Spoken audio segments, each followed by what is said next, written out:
It's not a matter of letting go. You would if you could. Instead of let it go, we should probably say, let it be. John Kabat-Zinn. Hello everyone, welcome to Secrets of Saturn. I am Jason Lindgren, your host. On this episode, we are doing the Paul is Dead Roundtable. Did something happen to Paul McCartney in 1966? And was he replaced with some sort of double to help carry on the phenomenon that the Beatles were then and still are today? We discuss it with Jim Fetzer, Tina Foster, and Nick Kollerstrom. All right, welcome to the show, everyone. Thank you. Yeah, well, it's great to be here, Jason. It's nice to have everyone. Why don't we introduce one at a time? Tina, you want to go first? Sure. So my name is Tina Foster, and I have the Plastic Maca blogspot that focuses on Paul McCartney and doubles and some other issues that deal with the New World Order. And I'm a lawyer in Seattle, and I've been researching the Paul is Dead conspiracy theory since 2008. Hey, wow, fantastic. Well, it's certainly the best. That's certainly the best website there is on the subject, Tina. Oh, thank you. Yeah. Nick, you want to go next? Oh, okay. Well, I got into the subject, Nick Kollerstrom, London, and I used to live around some of the sort of key Beatles areas, like Abbey Road and so on. And I only got into the subject much more recently. Was it 2013? When a friend put me onto the memoirs of Billy Shears book and started telling me all about it, and I just got drawn into it and fascinated by it.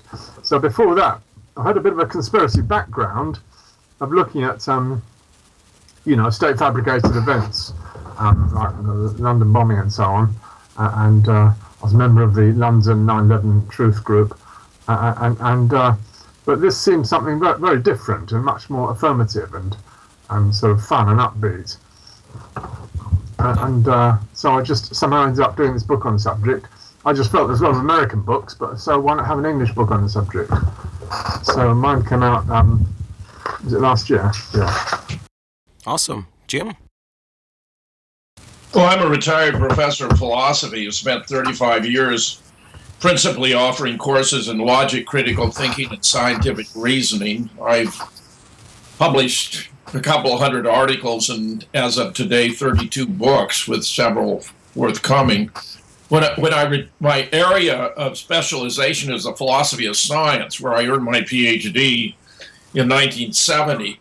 I began in becoming involved in conspiracy research in 1992 in the wake of Oliver Stone's film JFK, where I was astonished to discover that the editor-in-chief of the Journal of the AMA was on television attacking everyone who'd ever done any serious research on JFK and describing Oliver Stone's film as docu-fiction.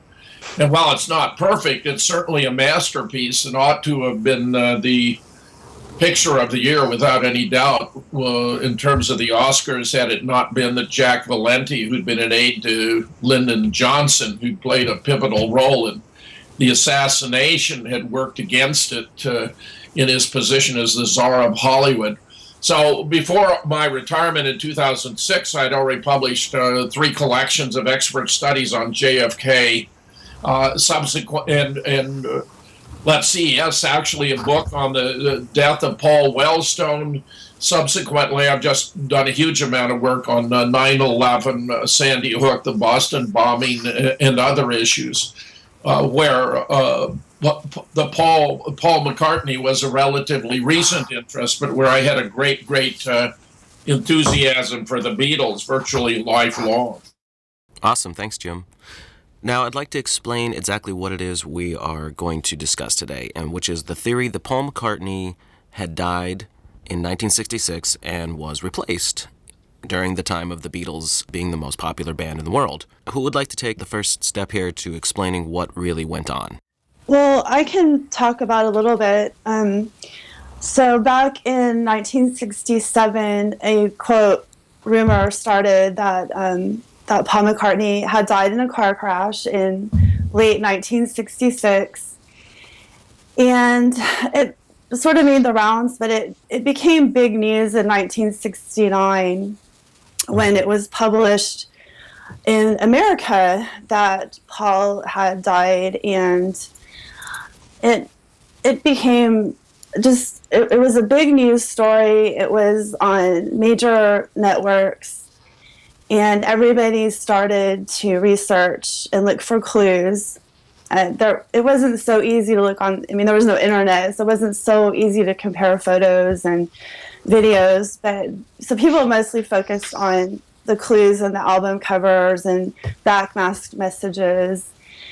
And so at some point, Life magazine went and tracked down, quote, Paul McCartney in Scotland and did an interview with him, and they asked, "Are you dead?" Which doesn't make any sense.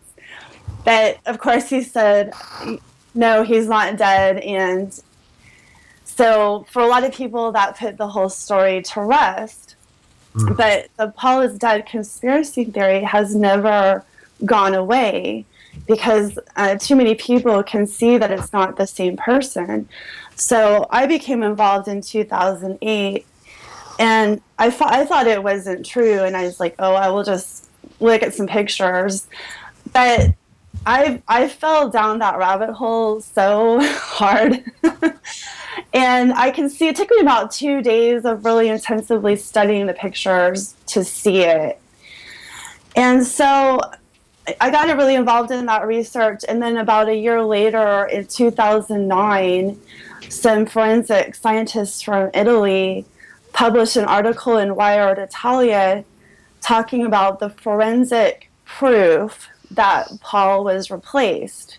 So they talked about different skull shapes, and they were comparing pictures from 67 and later, and 60, in 66 and before. So they're trying to figure out when the switch took place. But they noticed differences in the ears and the nose and the jawline, the teeth, the palate, and there were just too many differences to be the same person. And also back in 69, a professor named Dr. Henry Truby did voice prints of 3 Beatles songs. So he did Yesterday, Penny Lane, and Hey Jude, and found 3 different voice prints. So there's actually some pretty good proof that Paul was replaced. We have some scientific evidence. Voice prints and forensic analysis, biometrics, that they are proof of a replacement. So where it goes from there is more based on our own research and looking at the clues and thinking about motivations of what and why it could have happened. I don't personally believe the car crash story. I think that's disinformation. But really, all we have is proof of replacement. I admit that it's conjecture. What happened to him exactly, we'll probably never know. Now, is there any evidence at all as to what may have happened to the original James Paul McCartney in 1966? Is there anything that anyone has ever come out with? The car crash is the one I've heard, but what is there out there right now? Well, there's a film called The Condensed Cream of the Beatles that came out in 1974, and it has a storyline in pictures. It's like a cartoon, and it has really disturbing images, and it has a gun, a bullet hole through a car window, looks like a dead body of Paul. It has images of Illuminati and keeping silent, and it's even like Pyramid Films who produced it. So there's a lot of really dark imagery. It looks like there was some sort of a car chase, a car crash, somebody getting shot, and then the Illuminati being behind it. So, and also there's album art that shows that Paul was replaced or is no longer with us. and there's backmask messages and reverse speech. So they're two different things that talk about Paul is bloody, Paul is dead, miss him, miss him, miss him, miss him. There are tons of things like that. There are like at least 400 clues about Paul being dead. In the music and the album covers. Yeah, I mean, there's too much. So where there's smoke, there's fire. Sure. Yeah. Nick or Jim, do you have anything to? Well, if we look at the moments of the great discontinuity, if I may come in here, the terrific change that happened at the beginning of September '66, we have the world's most famous popular band. Suddenly, it can never sell another ticket. Suddenly, it can never do another concert. Suddenly, the Fab Four, who have always been interviewed together, everyone loves seeing the four of them together, suddenly they're only ever interviewed again separately. Okay? And they all loved dressing up in the same stylish clothes when they appear on the shows. And from then on, after, say, the second week of September '66, they're all dressed differently. And there's no longer the same togetherness. So that is maybe the first thing to be explained. That there's a huge change, and if you're told, oh, they got tired of touring in public, or it's too much, is that really adequate to explain this enormous change? The sudden ending of Beatlemania. Okay, for 3 years, the whole of planet Earth was gripped in this very intense Beatlemania of endlessly hearing the songs and the sound of the Fab Four together. Right, it was a sound that had, say, Lennon and Paul singing together into the same microphone, and that would never ever happen again. You get them. You see them, say, on a rooftop. Just once at a rooftop concert, and the four of them are there. It's the only time I think the four after '66 the four ever appear together, and they're on separate microphones, some distance away. Even then, you can still see the character supposed to be Paul is much bigger than the others, even though he's quite a bit separate. So I would say there is that huge sudden change that as it were needs to be accounted for, and then the whole of the month of September, October after that, Paul is just not there. He hasn't got any appointments. He's just not to be seen, And then very cautiously in November, you start to get images of the new guy looking rather shy with a moustache, and he starts to make his appearance. The initial pictures, he doesn't really look at all like the old Paul. Later on, in the spring and summer of the next year, '67, he does get to look a bit. He does get to look more like a happy and self-confident Beatle, and he can sort of pass as being the guy who used to be Paul. But I suggest that the pictures we saw at the end of '66 is a new guy with a much thinner face, more cerebral intellectual guy who probably writes and composes music, with this thinner face that has to have intensive surgery and Botox stuff to start to look like the old Paul, Jim, what do you think? Well, the basic theory is that Paul died in 1966. The date most commonly cited is 9/11, ironically, and that this explains why the following month, Brian Epstein, their manager, announced the Beatles would no longer tour, otherwise inexplicable, because every rock band, gets a great shot of adrenaline from performing before a live audience. The explanation he gave was pathetic, to which that they couldn't hear their own music. But that's not the point at all. They hear their own music all the time. They don't go out and perform between 20 or 30,000 adoring fans to hear their own music. As Nick has suggested, then we have the gradual emergence of the individual, typically referred to as Faul, F-A-U-L, for fake Paul, in late November and December Then we get some group shots. I mean, the evidence is really rather fascinating that we'll discuss in detail as we proceed. But the idea was that Paul died, and that the question became, what then of the band? This was a huge enterprise, billion-dollar operation, essentially. And in order to preserve the business, essentially, they needed a replacement. They happened to have one, someone who would be plausible in the role. And we'll discuss all that in greater detail. But as Tina has alluded, there were all kinds of signs and signals in their music itself, but probably most significantly the cover of the Sgt. Pepper album, which I expect we will also scrutinize in the sequel. Right. Yeah. So, going with the theory that he was indeed replaced, since we don't know exactly what would have happened to the original Paul McCartney, the assumption is, minimally, he's no longer involved with the Beatles, which, as was stated, just money coming out the wazoo. Biggest thing ever. So, obviously, if something occurred, they'd want to keep that going, if at all possible. I've heard people disputing this. They said, for example, with the Stones, when Brian Jones died, they announced it and they got a replacement. Some people don't believe that the Beatles would have to would have to keep the thing secret to keep going. And they asked me, well, why couldn't they just have, announced Paul had died and got a replacement? If this new guy was so good, why couldn't they just get him in and say he's a replacement? My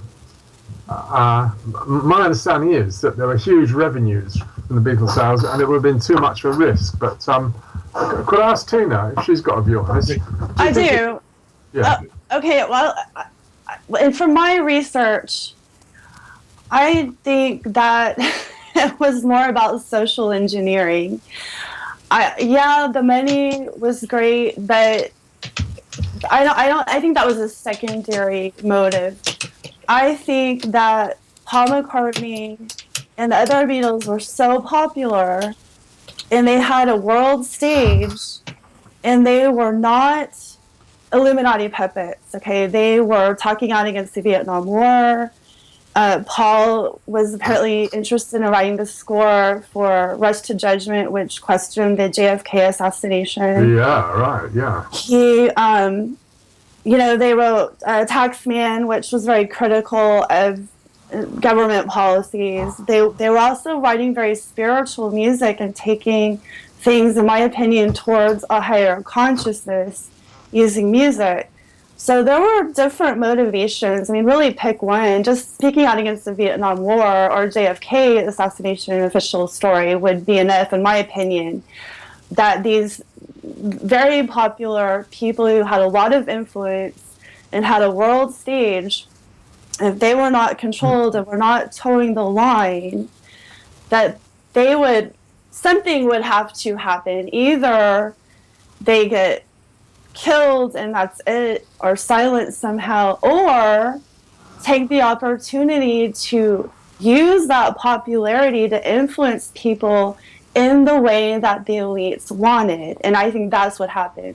So I think that this band was hijacked. I think that the Tavistock Institute probably had some influence over them, got involved in it, and they took it towards promoting drugs, which LSD was a brainwashing tool, a psychochemical warfare agent, as it's been described. And Faul, the replacement Paul, was the first British pop star to speak about taking it, and this was back in July '67, and a lot of people got exposed to it. They got interested in taking it. Well, that was the Summer of Love and Peace, wasn't it? Yeah, and also then the music, in my opinion, went from ascent to descent, and the best example to me of that is Helter Skelter, which was purposely degraded. So then they're using music in combination with drugs for social engineering. Now, I was a huge Beatle fan. I did a radio. I've done about 5, maybe 6 radio shows now, and one longest enduring was on RevereRadio.com, where I did 880 shows, and every single one began and broke with Beatles and ended with Beatles music. When I moved to NBC Media Broadcasting Center in January 2015, which was a video show where I recognized the enormous benefits of being able to present visually the evidence I was talking about, I actually initiated that with an interview with Nick. He was my very first guest on The Real Deal on NBC, where we talked about, guess what? Paul McCartney. What got me into it was twofold. One, I had a long-term correspondence with Claire Kuhn, who for a year and a half at least had badgered me to look into the question of whether or not Paul had died. She has a very elaborate blog about it.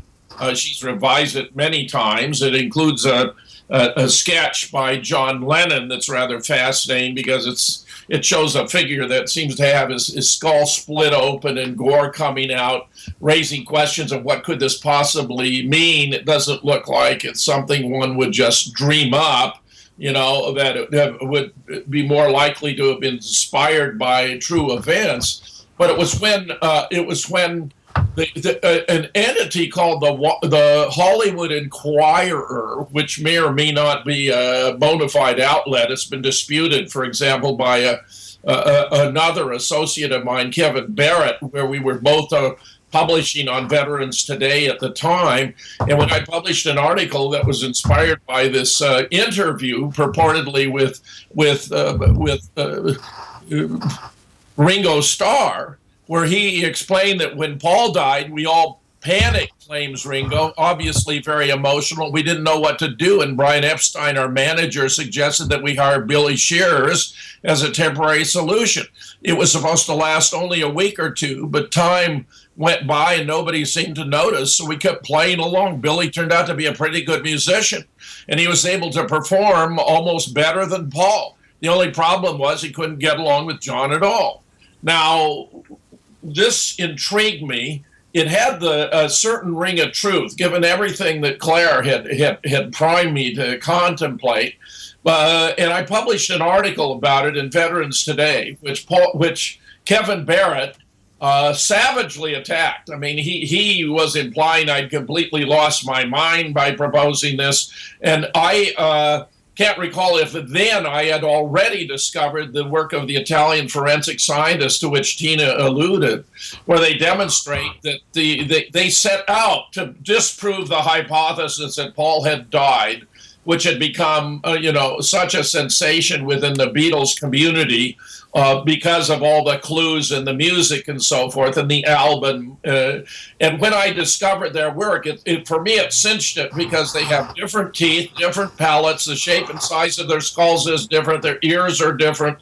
And I discovered a photograph, one of Paul with Jane Asher, to whom he'd been engaged, where they're very closely near to the same height, and another of Faul with Jane Asher, where Faul is 3 or 4 inches taller than Jane. Well, you can't have one person who has different teeth, different palates, different shape and size of the skull and so forth at approximately the same period of their lives. We all know that as we grow and develop from infants to toddlers to children to adults, that our height changes, increases, that our teeth change. We lose our baby teeth, acquire our adult teeth, and a host of other changes take place. But these photographs and comparisons were all of adults, and they were clearly not ones that were going to be subject to the kind of variation we find in normal growth and development.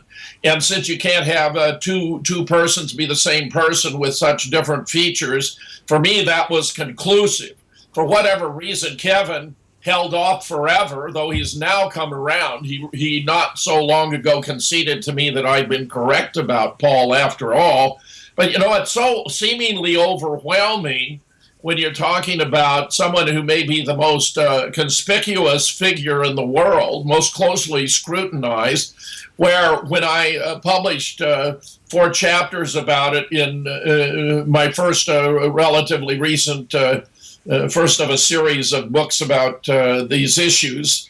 When Sandy Hook was supposed to be the original, which was entitled Nobody Died at Sandy Hook. And the series editor, Mike Palachuk, thought it would be great to have the sequel discussing the moon landing, Paul McCartney, even the Holocaust, entitled, "And I Suppose We Didn't Go to the Moon Either," meaning people would be so incredulous that nobody had died at Sandy Hook, they'd ask, "And I suppose we didn't go to the moon either," in a state of incredulity that anyone could suggest such a thing. But there's not only massive evidence we didn't go to the moon in that book, but 4 chapters about Paul, and it seems to me one of them was an English translation of the Italian study, which, in my opinion, I think we all are inclined to agree is decisive, and where now I feel actually even more comfortable that this, even if the Hollywood Inquirer is some kind of invention, a website that is an appropriate way to get information out when you want to get it out to the public without having a specific attribution. So I'm inclined to think it was authentic. And Tina mentions elsewhere, and Nick has observed that Ringo at a recent music awards actually stated during an interview that he was the last remaining Beatle, even though the presumptive Paul McCartney was there present at the time, which of course is indicative of his knowledge, superior knowledge over the public in general, that he was indeed the only remaining live Beatle after John was assassinated and George died and Paul had long since gone on to greener pastures. We'll get into different theories about what was involved here, but this is what drew me into it, being a huge Beatles fan. And then, the more I studied the cover and the photographic evidence, the more convinced I became that this indeed was just as those rumors had it, that Paul had died and had been replaced. And the whole thing was utterly fascinating. And most of the world couldn't even open their mind, not even a guy who's a conspiracy student like Kevin Barrett found this was just too much for him to handle. That's interesting, that just the power of the Beatles, their whole mystique, that somebody would, who's already very, very good at challenging mainstream authority, couldn't even grasp this one. It was just, no, this is too much for me. Yeah, that was absolutely. It comes to time and place when it's appropriate, doesn't it? To look into things and it starts to disturb people. But Jason, if we come back to looking at what sort of evidence there is for something happening to Paul, and is there any kind of physical evidence, or is it just a story? I think that was one issue that Tina raised. Do we just find the evidence in the stories and clues in the songs? One startling bit of physical evidence turned up in the last year or two, quite surprisingly, and that was the car, this Aston Martin car, which I like to bring up. This is because they're collector's items, these Aston Martins. Each one has a history, a recorded biography of everyone who's owned it, right? And this was owned by Macca, and it goes back to 1964 when Paul McCartney bought it, okay? Ancient Aston Martin DBS, and it's a blue colour, and Paul bought it because he liked it in a James Bond movie. It was the car to have, And the urban legend has that, Tina's expressed out on this, I appreciate, that one evening he was fed up and he went out driving in it and he drove too fast and he had this terrible crash. And that crash, for example, in the song Death Cab for Cutie at the end of Magical Mystery Tour, sung by Viv Stanshall, Bonzo Bob Dog Band, that gives a vivid account of driving too fast. Cutie is the cute Beatle, that's Paul, he was called the Cutie, and he was just zooming along too quickly, and the traffic lights changed or whatever, but the people in the car got killed. And an Italian guy bought this car, and he, a chap called Walter Baroni of Milan, and it was left in a garage or something, Faul didn't use it anymore, and he went over to England and bought it, and he could see in the records of the car and also traces that it had a big crash in the front. Okay, so there is a collision in the history of this car, a crash, and also it dates it as in 66. Quote: "The incident dates back to 1966 with almost 100% certainty. That's from the service records of the car." So there's debate about, is this crash big enough to actually kill the driver? But that's a pretty good start to having a bit of evidence. By the way, he paid 300 grand for it, and the car, as originally owned by Paul McCartney, and it sports the number plate 64 Mac. So this looks like a bit of physical confirmation of the primal urban legend. Just to refine Nick's version of the story, where I know Tina has a very different take on this, and you want to invite her discussion about this very point. But my understanding, and it's very specifically delineated in some of the many blogs out there, is that Paul and John had a fight during a session at the studio, that Paul left in a huff. It was raining. As he was driving, there was a young woman at the side of the road who was getting very wet. He stopped and offered her a ride. Her name was Rita. That she was so excited about being in the vehicle with Paul McCartney that she distracted him, and he ran a light that the car was hit severely. He was trapped in the car. They couldn't get him out because of the way that the door was wedged. So it wasn't the accident per se that killed him. Rita got out. Paul was calling out, help me, get me out. But nobody could do anything. Nobody really knew who it was. The car caught fire, and Paul burned to death in the car. Now, this, I believe, is in fact what actually happened. But I know that Tina has a very different take. So by the way, John was out of the country filming, so it would have been Ringo and George who were around, if we want to believe this happened, some sort of row or stressful scene. Well, the story would have it that, Brian Epstein or whoever, paid off a few bobbies or whatever to keep the story quiet, and it never made the newspapers, even the tabloids, although an accident may have been reported. His identity most certainly was not. But I think Tina has a lot to add here of her take. Yeah, that story, as far as I know, originates from Fred LeBour's newspaper article when he heard Tom Zarsky talking on the radio to Russ Gibb in October of '69 about Paul being killed. So Fred LeBour went and combed through the song clues and looked at the album art, and he came up with that theory of the car crash, but he thought that Paul's head had been sheared off and he was, quote, deader than a doornail. So, that story may or may not be true. I mean, I think he just came up with it from his own research from the clues. Now, my issue with the car accident story is that Paul was playing Seattle on August 25th of 1966. So you have Paul all the way up till August 25th. Then there's 2 days off time, and then they make their appearance in LA on August 28th, and that is Faul. So how do you find a replacement that fast in 2 days? No, I think they had Faul waiting in the wings. And I think that's Tina.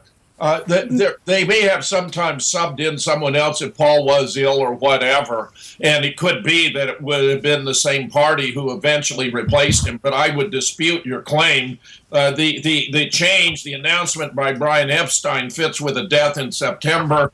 Not something funny business going on in August. Frankly, that just doesn't make any sense to me at all. other than that he may have had a sub at the time, and it might turn out to have been the same person. Nick has been very good about documenting the emergence of the replacement for Paul in a series of photographs in November, December, and then you get this group photo shoot that's done in an odd way so as not to reveal details or specifics of their facial features. So I would take exception to your claim, not that you may be correct that someone other than Paul was at this earlier event, but that was not the permanent replacement, which wouldn't have any necessity to take place until after Paul actually was no longer available to perform. Right. Well, see, that's what I'm saying is August 28th was Faul's debut. They played the Candlestick show the next day, which was their last concert and did not go well. And then Brian Epstein announced on 9/11 that they would never play live again. No, it was in October, not September. No, 9/11. That's my research. September 11th. Well, hang on. Just let me come in here. First of all, the clues. I'd just like to quote one or two songs. Ringo's song "Don't Pass Me By" has "You were in a car crash and you lost your hair."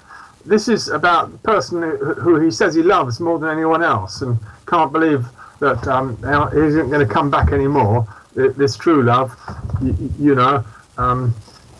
don't you? Does it mean you don't love me anymore? And I'm just waiting to hear from you. It's a song about some sort of true love that's departed, and then he says you were in a car crash and you lost your hair. And then Lennon's nightmarish song "Come Together" has "Here come all flat top, he come grooving up slowly," and this is kind of metaphorical language, but it could be some sort of image of his head getting top of his head getting knocked off.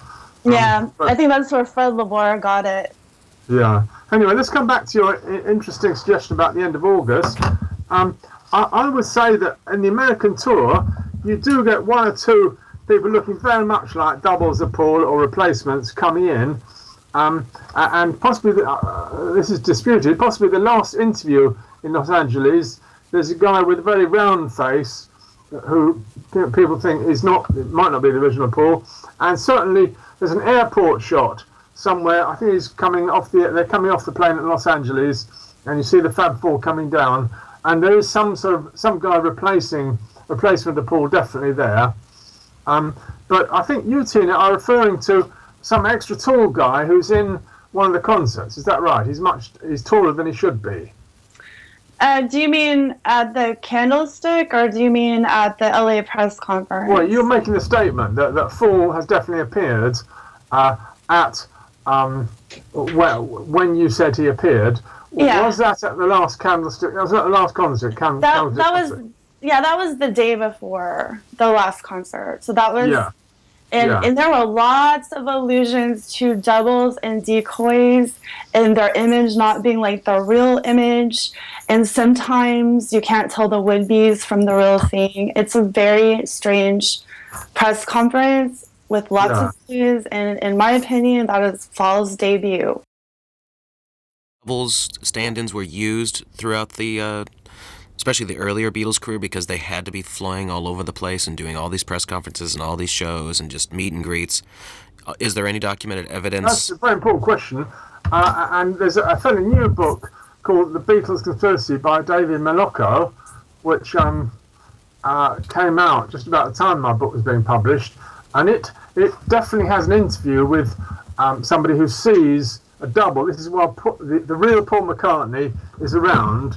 In other words, in 1966, and this sort of rent boy, because Brian Epstein hired these sort of boys for himself, and he was in Belgravia. It's a posh area of London, and this guy Pat Conroy was walking up the steps, and he saw someone smiling and coming out looking like Paul McCartney. But he always he sensed that it wasn't quite the same guy, and he asked Epstein, and Epstein said, Brian said, "That's not Paul. He's a lookalike. Bring him on tour with us to America." And Conroy then says, "Why are you using a lookalike?" And then he said, "Paul isn't always well, and if he can't perform for any of the concerts, we use Bill." Now, that is using a double, and it's not the same as having a replacement, but it is interestingly important that we've got a published account of Epstein explaining why he takes a double with him to America for times when Paul can't cope with the stress, you know. So I think that's quite an important example of a double being used. May I add to what Tina has said that I did research of the question, when do we last see the real Paul? Okay, and there's an interview with melody maker, I think Penny Valentine, and she does an interview with Paul after he's got back from America, and that's published on the 10th of September, which is basically the days before he disappears, just around the time. And so his interview is given in the first week of September, and he's his normal, bright, cheerful self. And Penny Valentine is obviously charmed by him. And by the way, in November she publishes a list of the best-looking pop stars. Who are the best-looking? She reckons Paul was number one. So she gave a cheerful. Paul gave a cheerful interview with her, which didn't indicate that the band was breaking up or anything, but just said we were, you know, taking a break and looking at some different stuff. I saw that as evidence that the real Paul is still alive. I don't think she would have been taken in if by any sort of double. So I would say doubles are certainly appearing in that American tour, but the real Paul is still there. Well, I've seen the Melody Maker pictures, and I don't think that's the real Paul. So, in my opinion, the last time we see him is the Seattle concert. And it's fine if they're using doubles as decoys during the height of Beatlemania. But my issue is that, from my research, you do not see the real Paul McCartney after Seattle, after August 25th. So, you know, but, you know, it's definitely by December. I don't think anybody's going to disagree that the person who gave the interview outside of the EMI studios in December of '66, that looks like Denny Lane, in my opinion, is the real Paul. So you know, there's that gray area of when the permanent replacement took place, because I do think he was imposter replaced on a permanent basis. About Denny Lane? December '66. Yeah, so there's an interview in December of '66 of the Beatles coming into the EMI studios to record. Yeah, I know what you mean. And that's not Paul. And I've never seen anybody disagree about that one. So there's that gray area between, you know, the end of the U.S. tour and September of '66. There is a gray area in there about is that Paul or not. But by the end of '66, pretty much everybody agrees, okay, that's not Paul anymore. So the guy with the mustache, from my research and from my photo analysis, it looks a lot like Denny Lane. And I think we've got a clue with the song Penny Lane that Denny Lane was at least a temporary stand-in. I mean, really all he needs to do is make some appearances. I mean, you know, it's not like he has to be a full-time Faul at all, but, you know, that's my opinion. Right. Well, in September '66, the first sort of objective evidence, what you might say, there's Tony Barrow, who was a spokesperson for the NEMS, the Musical Society, and he said he received more than a dozen calls from reporters asking if Paul was still among the living, and that was his real book, The Real Beatles Story of 2011. So that was publicly when people first began to mull over, you know, was he still alive? And Epstein was besieged at his house by fans demanding when there was going to be a new Beatle tour, and you really couldn't tell them. But then with the newcomer, they managed to get together sufficiently to bring out the they did a couple of singles, didn't they? And then they brought up. Just to return to that interview that Kevin Barrett couldn't accept, it continues with Ringo saying that the entire Sgt. Pepper Lonely Hearts Club Band album was awash with Paula's Dead clues. The Beatles had indeed officially formed a new band featuring a fictional member named Billy Shears, which happened to be the actual name of Paul's replacement. Quote, "We felt guilty about the deception," added Ringo Starr. "We wanted to tell the world the truth, but we were afraid of the reactions it would provoke. We thought the whole planet was going to hate us for all the lies we had told. So we kept lying, but sending subtle clues to relieve our consciousness.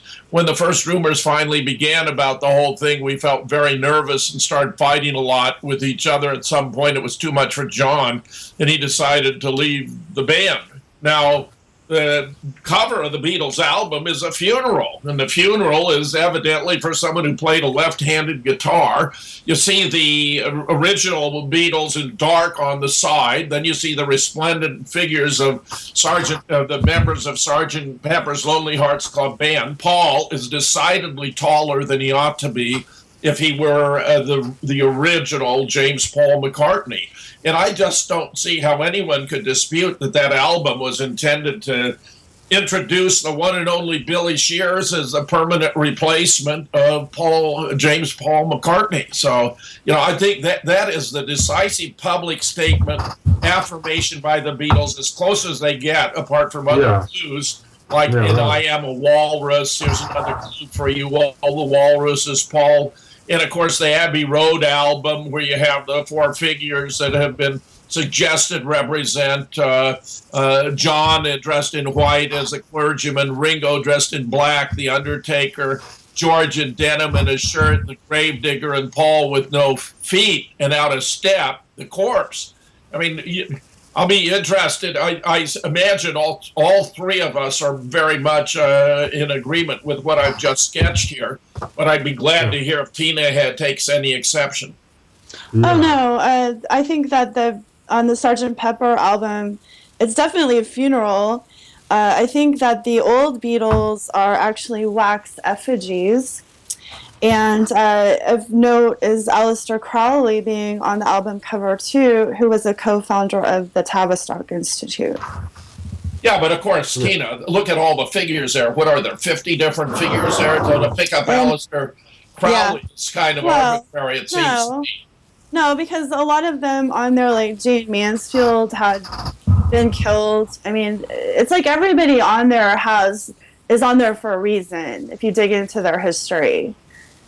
And I do have something on the blog about that. Well, go ahead and elaborate on it. I'm sure the audience would be fascinated to hear. Well, I have it on the blog about these people's histories and their connections and reasons why they might be included on the album cover of Sgt. Pepper.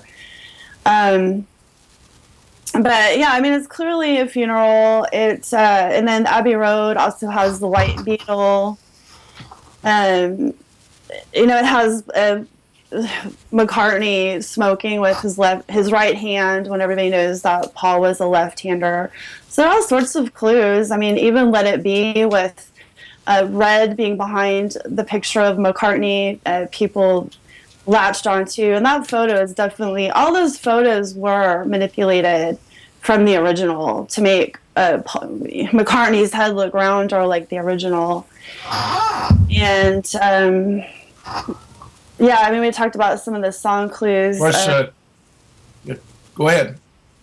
Oh, I mean, there are just tons of song clues. I mean, you mentioned I Am the Walrus, and you've been a naughty boy, let your face grow long. Well, that's like a clue that the replacement of McCartney, his face is longer and narrower.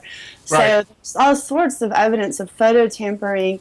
Even the Italian forensic scientists pointed out that they discovered evidence of photo tampering. So, where?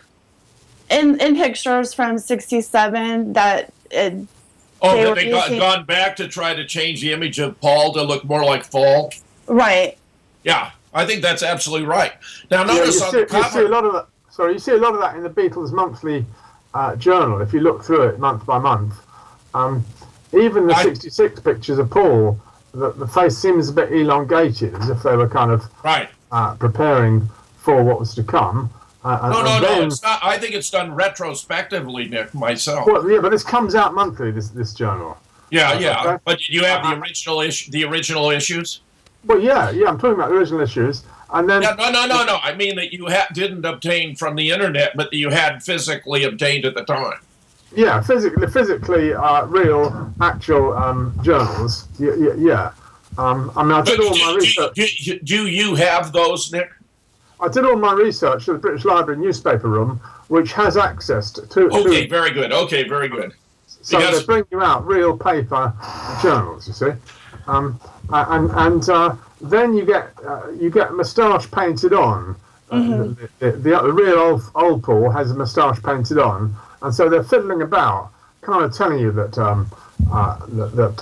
something fun is going on. And I would recommend, if people want to be reminded what the old Paul really looked like, look at videos and films, because they're, the images can't be changed really. You can see how round his face was. I think most of the human race has kind of forgotten what the original Paul looked like because we're so used to the new guys. Yes, I think that's right. Yeah. Well, just to return to the cover momentarily, and it may well be Tina wants to say more about it, but I mean, across the grave it says Beatles. They're burying the Beatles. There's a left-handed guitar. This is because Paul is dead. On the left, you have the four Beatles, the original in black, and then you have the resplendent band. I mean, this seems to me, in retrospect, to be decisive about, that they're coming clean. They formed a new band now. They're calling Sgt. Pepper's Lonely Hearts Club Band because the Beatles are gone. They can no longer exist when one of their key founding members is now dead. Yeah, okay. If I could just come back to this crucial question of when it happened, because obviously the date of 9/11, if we're going to believe September 11th, that would have a huge meaning that it didn't have then. It would mean a lot to us, if perchance. So let me just say what I found. First of all, I've already mentioned the interview by Penny Valentine, Disc and Music Echo, that was published on the 10th. So she was sitting in a room with him, and I'd be very surprised if what Tina suggested that some new replacement could come in and she wouldn't tell the difference, face to face, having a chat with him. And then the next thing is, on the 13th, you get the big yearly Melody Maker Awards ceremony.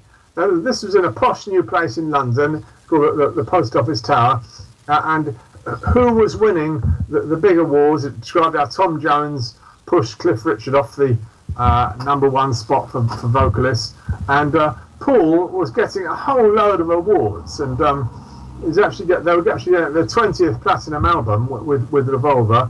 So it's an absolutely awesome achievement for a 24-year-old young man.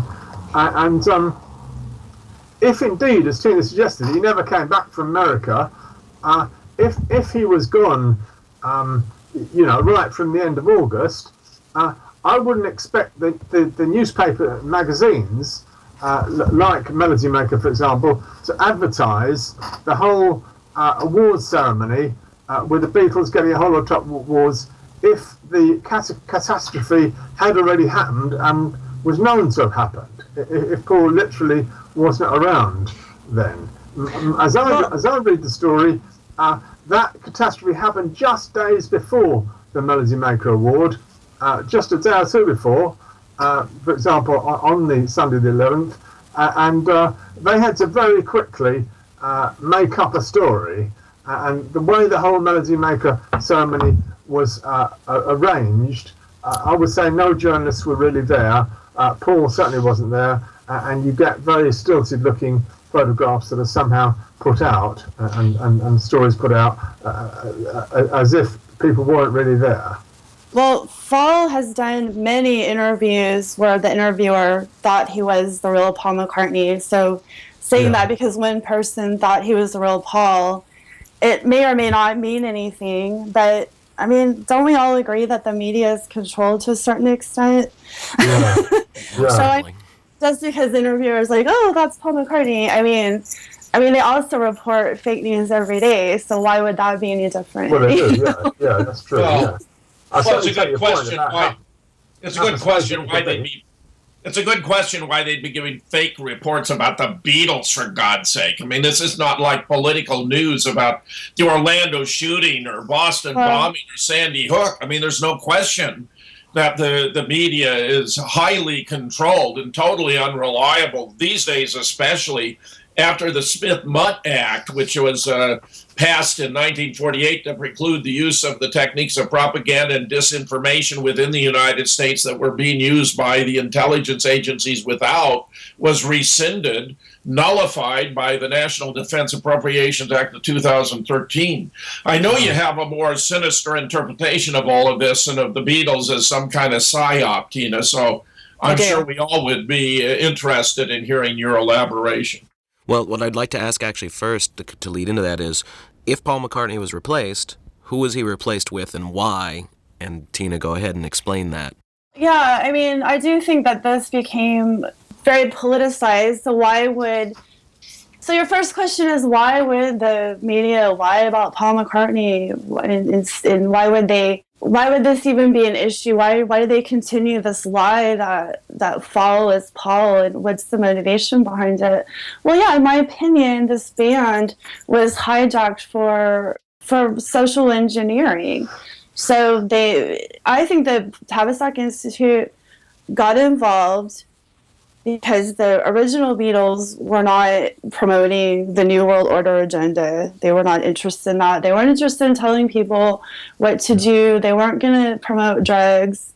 Mm-hmm. They weren't going to tell people not to drink. They were just, that's not their place. And so I also think that, when they were questioning the Vietnam War, like we talked about, and they were just starting to cause problems, and they were too popular.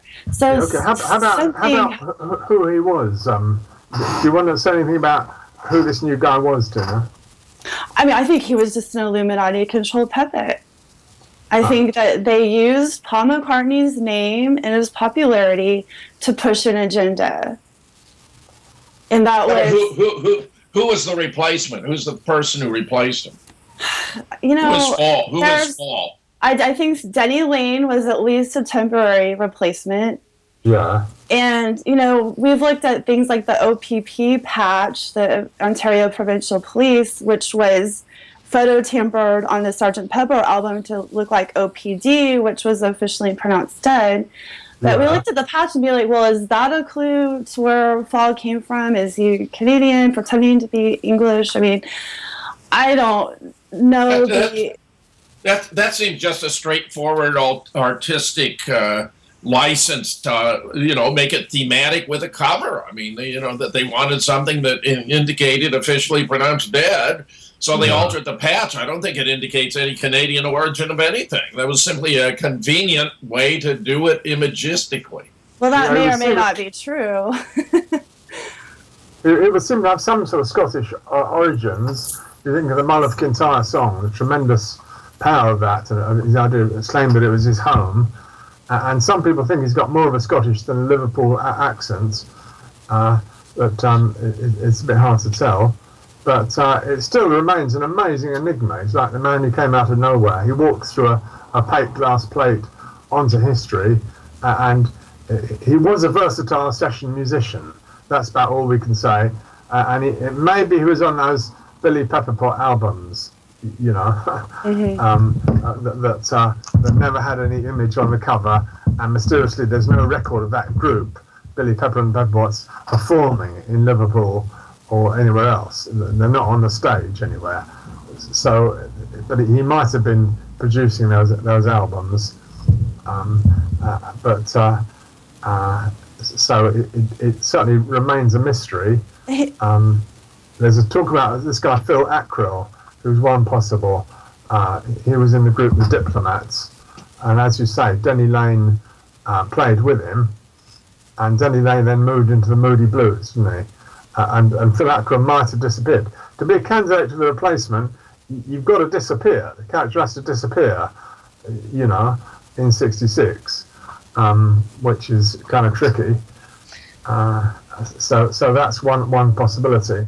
Another possibility is the 1965 Paul McCartney lookalike contest, where I think they scouted for a Paul McCartney replacement. I mean, it's possible. I don't know for sure. And where did that happen? Do you have real documentary evidence of it really happening? Yeah, Keith Allison was the winner, and he was promoted. But I think that whoever they scouted... Where did it happen? Ontario? I don't remember off the top of my head where that was. Oh, right. Because that is very much an urban myth. Of that lookalike talent, and different books have different stories. But you feel it really happened. There was a lookalike contest. Well, that was my research that it did, and I think they Yeah. might have scouted for the replacement, but that person never would have appeared publicly. He would have just been taken quietly, and okay, we're going to start prepping you.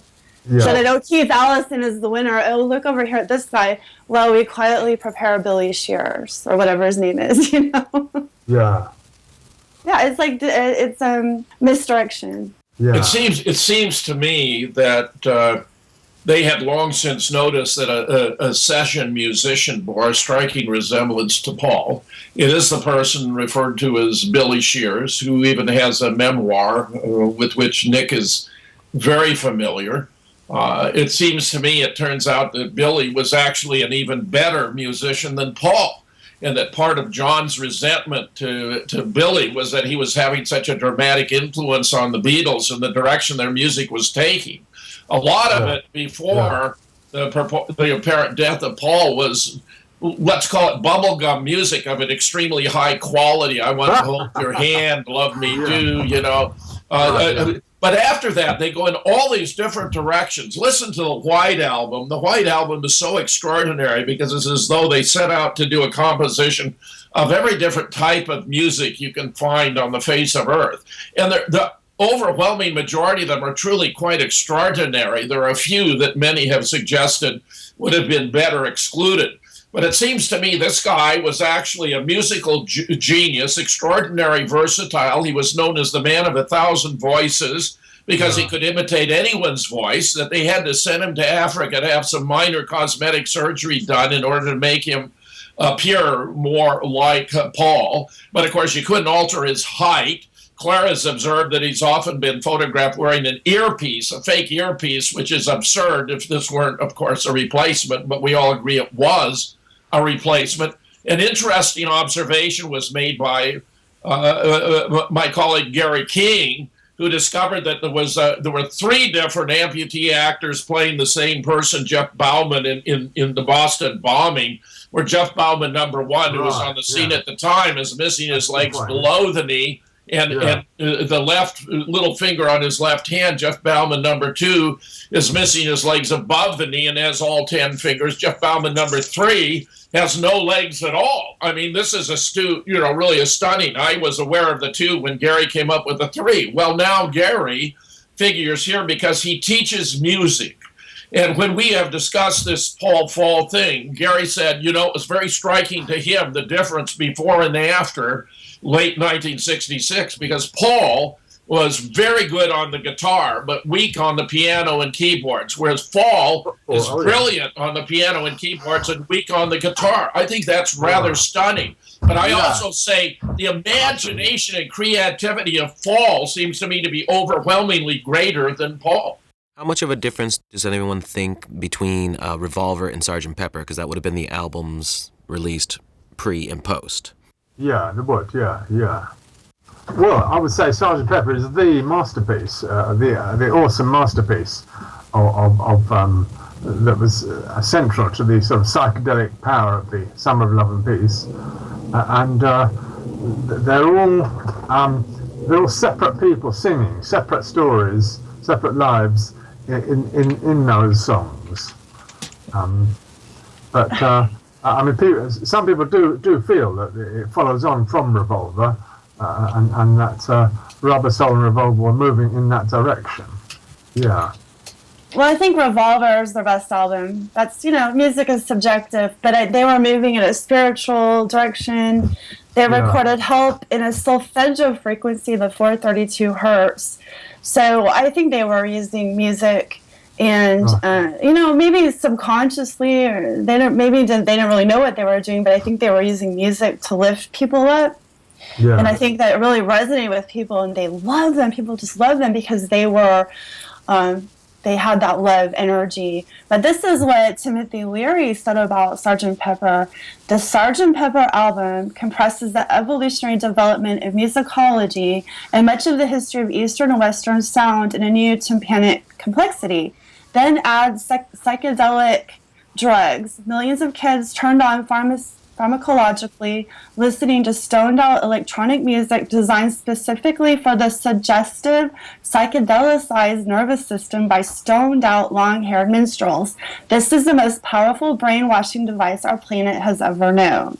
So this is where I think the Tavistock got a hold of the band, turned the music around, used the drugs in connection with the music to kind of make the people not be able to resist the Vietnam War very well, kind of make them impotent.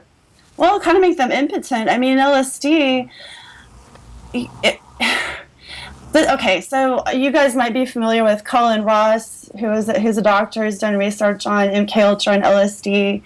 He came upon a document, a CIA document that was declassified, that talked about LSD's effects. It said some of the more outstanding effects are the mental confusion, helplessness, and extreme anxiety, which are produced by minute doses of this substance.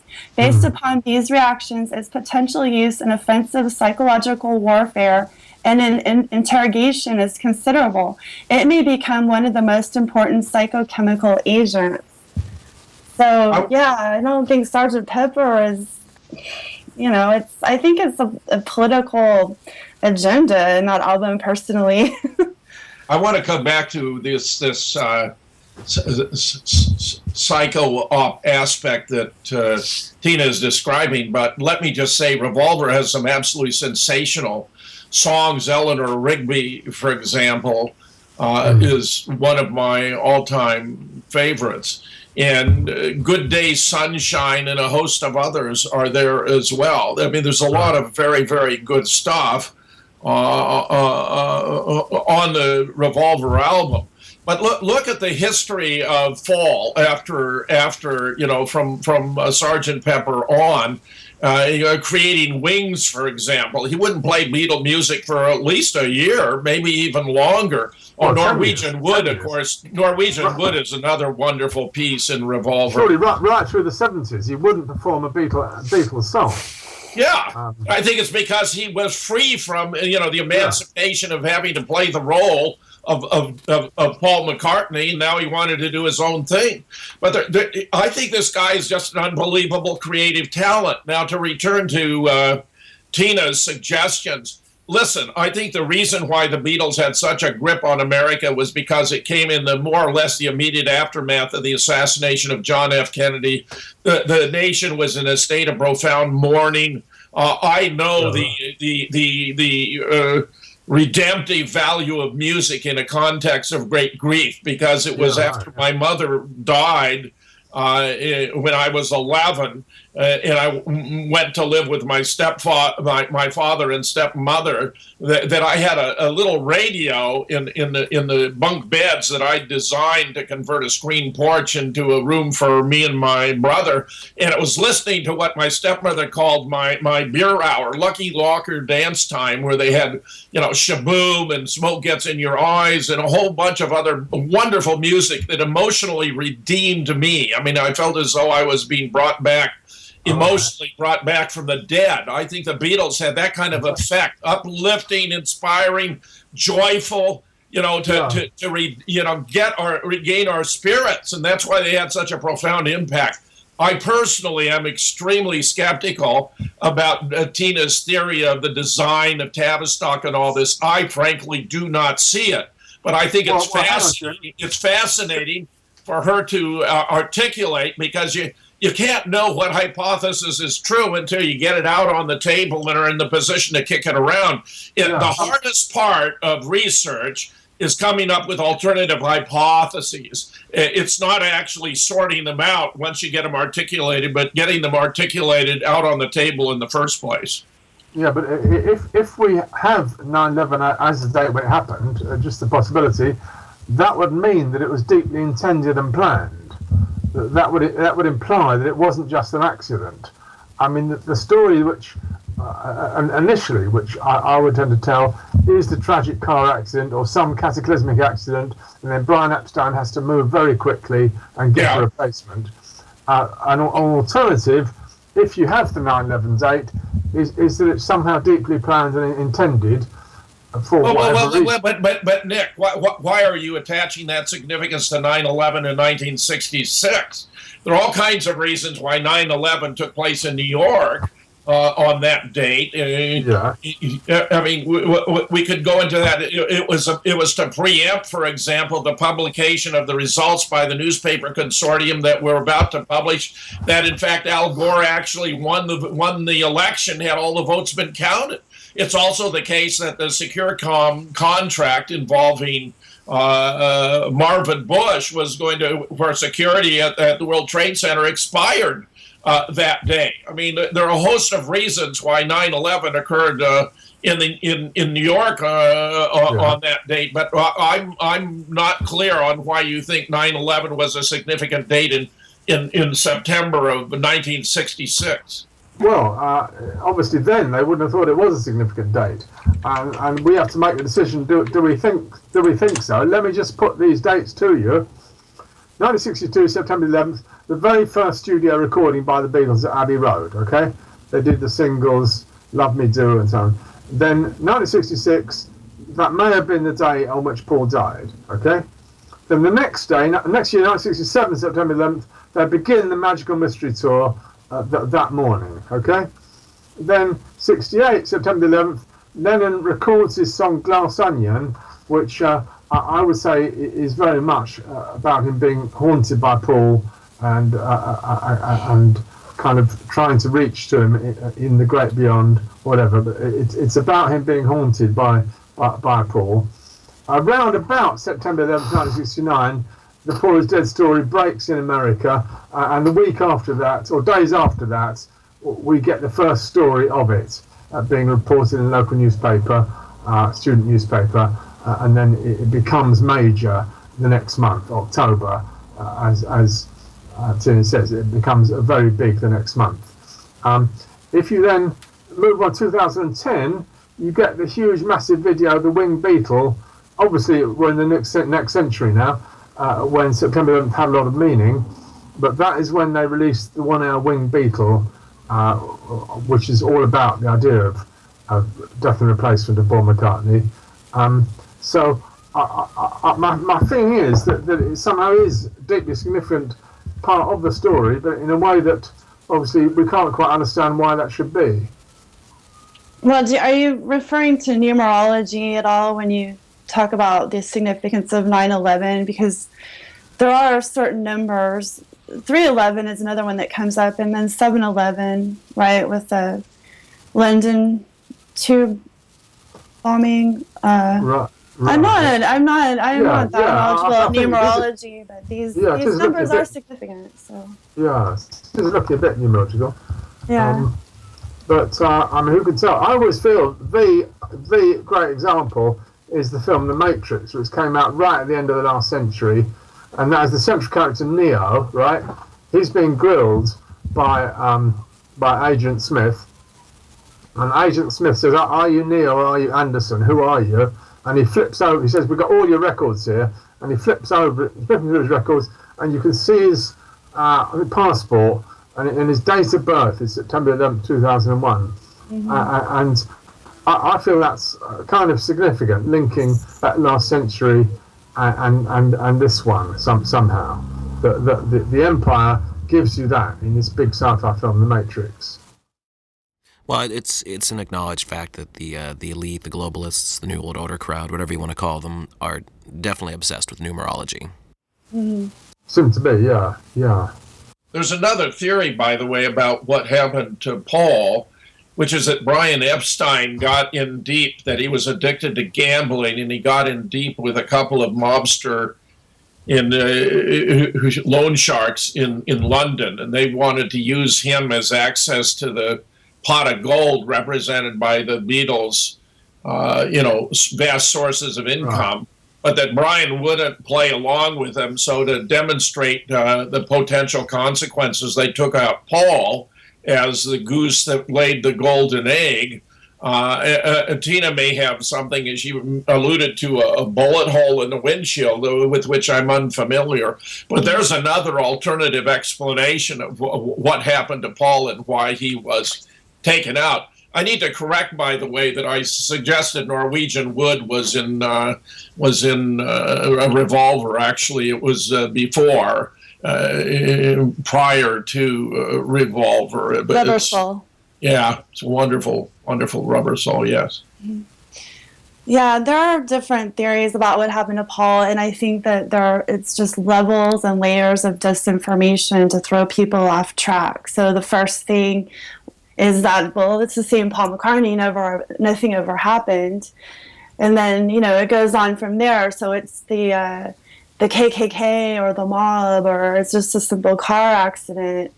And, we can't prove any of these, but I think that, it's preferable if Paul was assassinated, it's preferable to the people behind it for other people to think, oh, it was just a simple car accident, because then they don't dig deeper into possible motivations.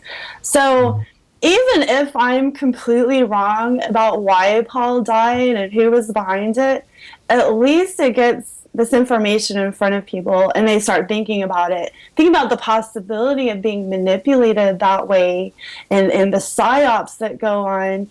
And I mean, before Paul, people weren't really talking about imposter replacements very much, but he's not the only person in the history of the world to be imposter replaced and to have that person being controlled. I mean, other people like Kim Jong-il, who a professor in Tokyo suggested had died and was replaced by several doubles who were the military elite in North Korea were just using to maintain their own control. And then Saddam Hussein, it was also suggested that he had died, and then his family were using the doubles to maintain their control. So it's at least an interesting and important topic to research. Yeah, but it's a mistake to say we'll never know. I mean, that's been proven to be wrong again and again and again. I mean, take the case of JFK.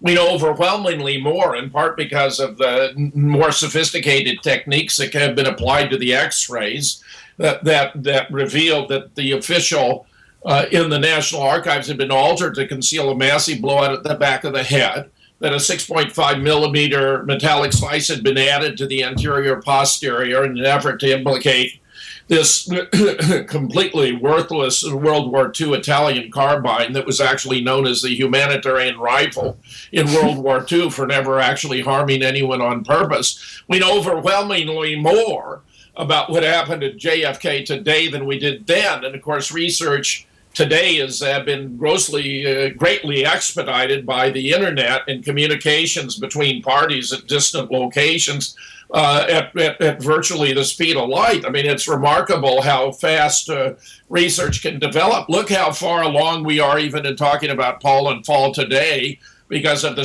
forensic studies. And there's no telling but what there may be other sources of information yet to be exploited. I'm not at all pessimistic about our knowing enough to sort out the alternative theories once you get them out. The accident theory versus the assassination theory, to my mind, being the two most important, and where there seems to be more than one alternative rationale behind an assassination theory. I continue to believe that Paul died in an automobile accident, that he was trapped in the car, he wanted to get out, nobody could get him out, he burned to death, he lost his hair, he hadn't noticed the light had changed because he'd been distracted by Rita, who would later be sung about too, just using the name as an inspiration. I think there's an awful lot that suggests to me, at least, that he had died during the automobile accident after an argument. It was raining and he was distracted because she was so enthusiastic about being in the vehicle with him. But that's not to say that Tina is wrong with her alternative hypothesis. I can only say the weight of the evidence as I see it makes the accident hypothesis preferable to the assassination alternative, but where more evidence may lead us to revise our assessment of the situation, where it's typical in scientific context with the access of new hypotheses and new evidence, We may have to reject hypotheses we previously accepted, accept hypotheses we previously rejected, and leave others in suspense. Yeah. Okay. Well, shall we come on to just the way the new guy sort of experiences himself in the band? Sorry. But how he fits in the band. There's a lot of quotes from Faul, where he says, "I'm very good at forgetting who I am, because as far as I'm concerned, Paul McCartney is a name I was given. I didn't really do all that. It's like a dream, really. It's going to stop soon." And there are a lot of quotes up on Tina's website where he experiences a duality that he has to, at the core of his being, that he has to struggle with, okay? Let me quote, for example, his song "Bound on the Run," and from when he was in Wings, okay, 1973, and he feels he's imprisoned, okay? He's stuck inside these four walls and wishes he could get out, and then he recalls the stupendous moment when his life changed forever. And he says, he puts it this way: "Well, the rain exploded with a mighty crash as we fell into the sun. And the first one said to the second one there, 'I hope you're having fun.'" Now, that's a kind of amazing image of water and fire. The rain's exploding, he falls into the sun, and there's two of them there. And they switch over, and one says to the other, "I hope you're having fun." Okay? So that's a Bound on the Run image describing how or suggesting some sort of trauma. That's an image of some trauma change. And it may be that a lot of his old life, whoever used to be, is blotted out from him. That's what I sometimes wonder. He has this uncanny ability to remember bits of Paul's life. If people ask him about what it was like being Paul, he's apparently got a very almost complete memory, or very credible memory. I sometimes wonder if his whole actual life, whoever he was, has been blotted out from him by something that happened. Who knows? And maybe that metaphor shows it. There's another lovely line in the song Blackbird he did about "Take these broken wings and learn to fly." Okay? "Take these sunken eyes and learn to see." And I appreciate the poetic value of Blackbird is that people can see whatever they want in that song, and all sorts of different meanings can be put onto it, okay? But I would suggest this is like the operating instructions given to the new guy. There's a crashed out band, which will be kind of finished if he doesn't take it over.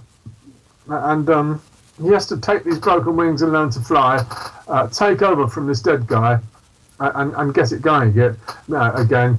He has to mend the broken band, and he does that. And it's a kind of, in some ways, a kind of heroic act that he sacrifices and renounces his old identity, whoever he was, and tunes in amazingly well to this new guy. The hardest thing of all was learning to play the guitar left-handed, and he somehow manages to tune in to, as it were, the soul of the old Paul, like say a great classic like "Hey Jude."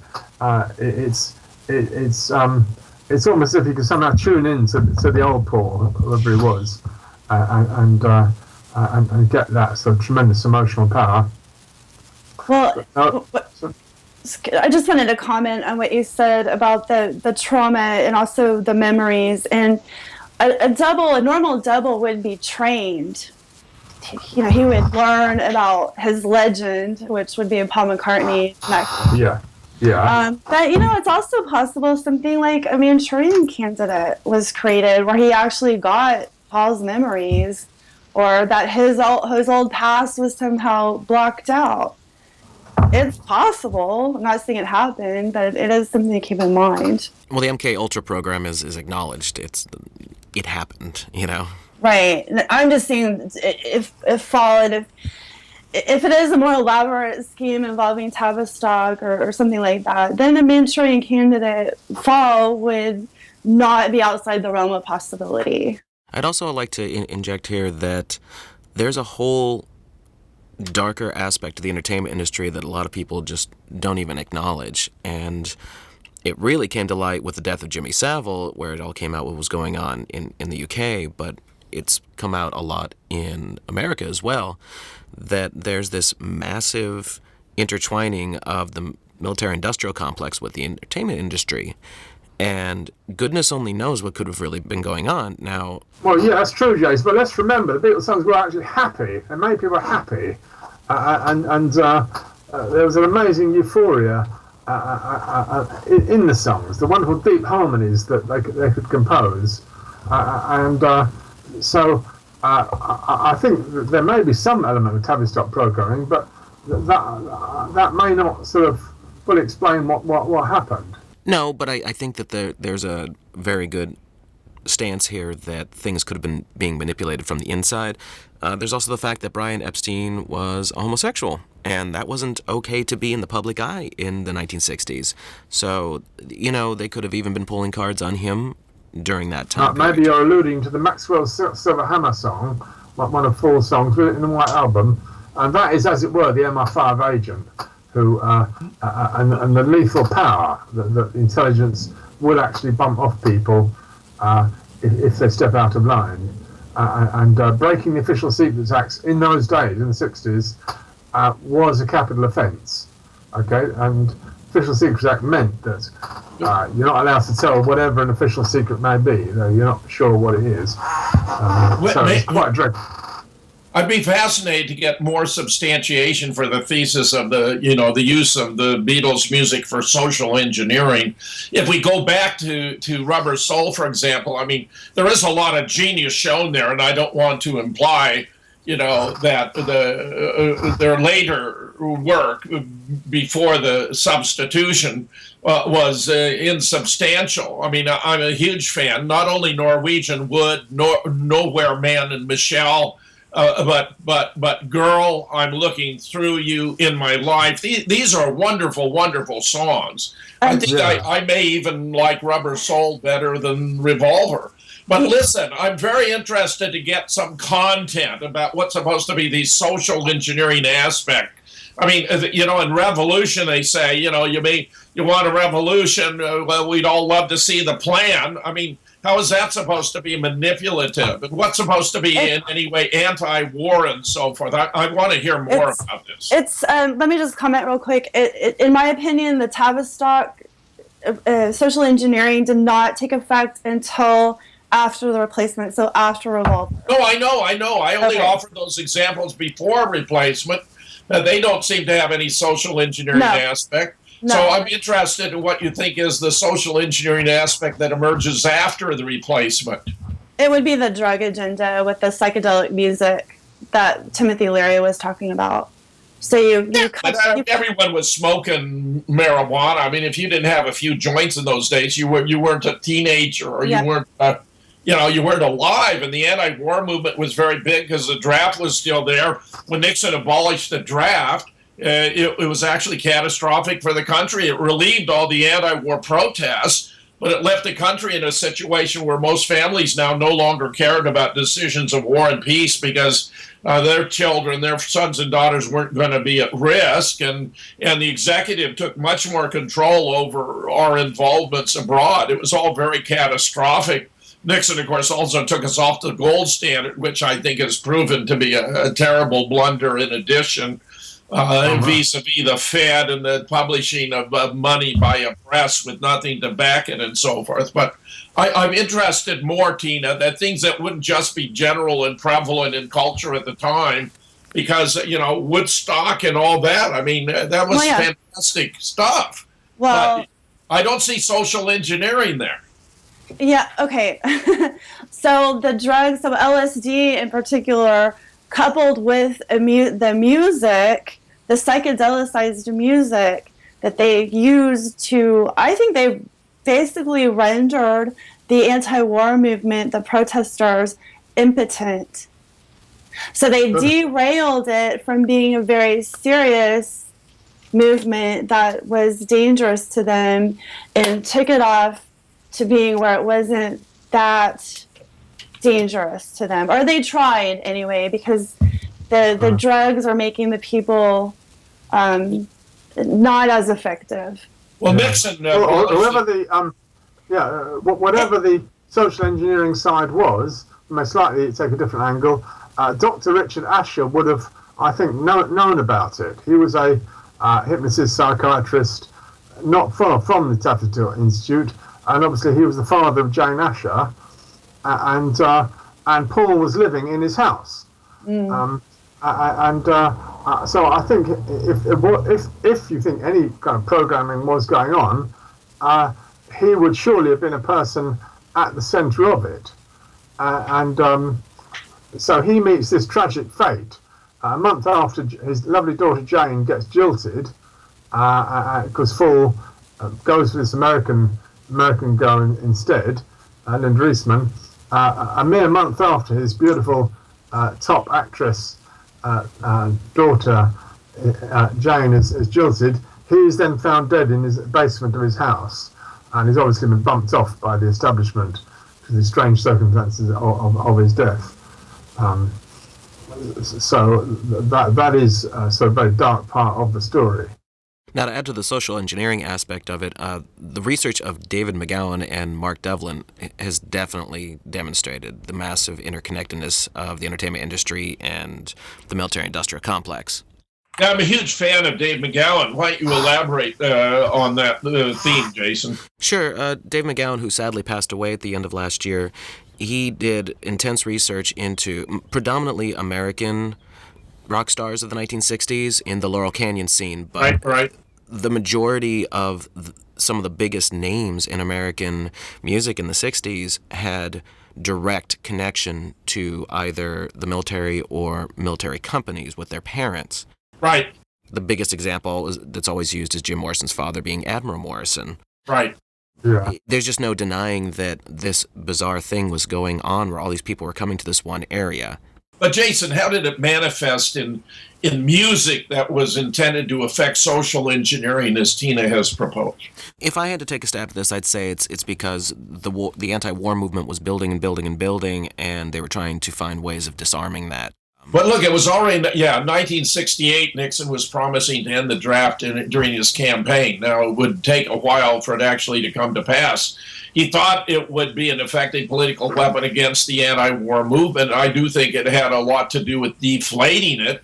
I mean, once there's no longer any draft, I mean, there might be excellent reasons for opposing wars. For example, after 9/11, I mean, our intervention in the Middle East was all really a grotesque blunder, but it was all deliberate. I mean, the whole point of 9/11 was to transform our foreign policy from one in which, at least officially, we didn't attack any nation that had not attacked us first to one in which we became an aggressor nation, following out a plan that later Wesley Clark would reveal at the Commonwealth Club in 2007 of taking out the governments of 7 countries in the next 5 years, beginning with Iraq and Libya, ending with Syria and Iran. Fortunately, Russian intervention has put a halt to that. But this is just indicative of a way in which, the government will go ahead and act wars, and the American people are docile and don't get involved in protesting. I mean, it's very embarrassing. If the draft had still been in place and the American public believed that their sons and daughters would be put in harm's way, they might have been far more critical about the story we were sold about 9/11, about the claims of weapons of mass destruction possessed by Saddam Hussein, and a host of other issues that have been, where false information has been used to manipulate the public in ways that are clearly grossly abusive of any responsibility of the government to disseminate the truth in the order to protect the American people. That was absolutely, totally lost, maybe initially during JFK, which was elaborately covered up, where the government was complicit in the assassination. But most assuredly, in the wake of 9/11 and all the phony stories that get us embroiled in wars in the Middle East, I mean, I'm just very troubled with, the fact that the decision to end the draft has actually had enormous consequences for the social political fabric of the country. No, I could definitely see why that would make a huge difference. They probably attacked the problem from numerous angles, I would think. The way things were going on in the 60s, and from the research I've done, I think things may have actually been worse on the civil level than was being let on. There was probably more going on. I've asked a lot of people who were in their 20s and 30s in the 60s, and they said there was a lot of things going on the grassroots level that really didn't get talked about, and a lot of it was going on in colleges. So like one person would start saying something, and then it would just kind of quickly, like a brush fire, spark into this great big thing. And I think the establishment would have been trying to attack this problem any way they can, and using the pop music of the day was probably just one huge aspect of how to control things. Well, how did the pop music work to that effect? This is the what I'm having a hard time seeing. How the Beatles' music was supposed to be an instrument of social engineering. I need to see that more clearly. Okay, so basically I've done some research on how frequency is used on people, and this is something that Dr. Leonard Horowitz has talked about, and he was saying that the music was changed in 1953. The international standard was set to A equals 440 hertz. So this is not a particularly healthy frequency for people to be exposed to. It doesn't really vibrate very well with people's chakra centers, if you believe that. But there are solfeggio frequencies, and one of them is the 432 hertz, which the Beatles recorded, used for Help, the whole album. Is that documented fact? Because I use 432 in my music, and the album I released last year, I did all in 432. Oh, good. Yeah, and actually Cliff Richard had mentioned that the Beatles were, quote, out of tune, but it was just because they were tuned down a little bit from the 440, which probably didn't really resonate right with them. Well, it's not quite a whole semitone down. It's kind of in between, and because I've done a lot of tests with it when I was first learning about all this. Mm-hmm. I'm a studio engineer, so yeah, I found the whole concept incredibly interesting, and I kind of delved into it. I hadn't actually looked to see if there's any documented evidence of the Beatles using that tuning consistently anywhere. I don't know that they used on anything but Help. I mean, they may have. I'm just not aware of it. But so this music, if they're so Dr. Leonard Horowitz actually claims that they're militarizing music when they tuned it to A equals 440 hertz, and musicologists have complained that it doesn't harmonize with people's natural vibration, and so it causes conflict, it causes aggression.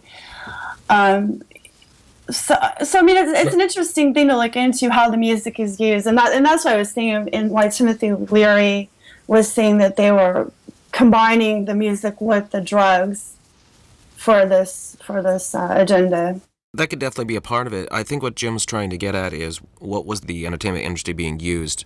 How was it being used to manipulate society? Oh, okay. So when you go to... Sorry, I wasn't really clear on what exactly we were trying to get to. Well, I mean, we know about the New World Order agenda, of course. And so this is Wes Penrith. He is a researcher, and he talks about the Illuminati, and he's saying that the trends are set by the Illuminati-owned music industry, where they know exactly how frequencies work. They have the best scientists working for them. The music they produce vibrates on the frequency they want us to vibrate on for the moment to enhance the New World Order agenda. And that's it. They want to keep us on a certain frequency where they can control us as a whole. This was a period, the late 60s, of terrific hope and optimism, and everyone looks back to that and said, well, wow, how did it happen? People felt maybe some revolution was happening, and they were looking forward to things. America was the place, that the world looked to, and London was kind of the swinging centre of the pop music scene, this then ended as the Beatles broke up, and then that synchronised with the kind of break-up of the sense of hippie movement and of some sort of optimistic period. Well, it's definitely noticeable that the 1960s was this giant, colorful, happy, positive, just all the imagery was colorful is the one thing that always sticks to my mind. You watch the original Star Trek, and it's just colorful as all get out. And then you right into the beginning of the 70s, everything all of a sudden turns drab and dark and gray, and very stark differences between the 60s and 70s. So something, as far as social engineering, definitely went in one direction to the next. Do we want to talk about any sort of later stages in Faul's life, or for example, the women, Jane and Linda? I think that's a very deep aspect of this difference in personalities. There's a wonderful story. You may have told it to me, Nick, about how Linda, of course, was very familiar with the group. She was a photographer. She knew them very, very well. There's some suggestions, even intimately, and that when she walked up to Faul, she said, I know you're not Paul. When did you join the band?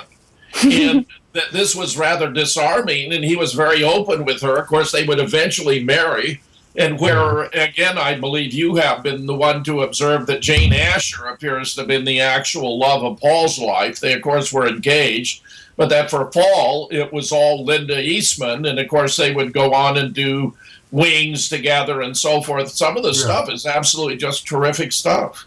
Yeah, I think it really shows the difference in personality. You see, Linda was a groupie, and she got film of, you know, Janis Joplin and Jimi Hendrix and stuff, and that was the world that Faul loved to live in, and they would enjoy having a joint together, whereas Jane wasn't into that at all. She wasn't a dope smoker. She was into, you know, Shakespearean acting, which is a very different world, and Paul, like being with Jane, he sort of got culture from her. She introduced him to everything that you'd call culture, and I think so. It was a very different. Even though she was away a lot of the time rehearsing with her films and everything, they were like the kind of rock royalty in London. Jane and Paul, and they really got on together.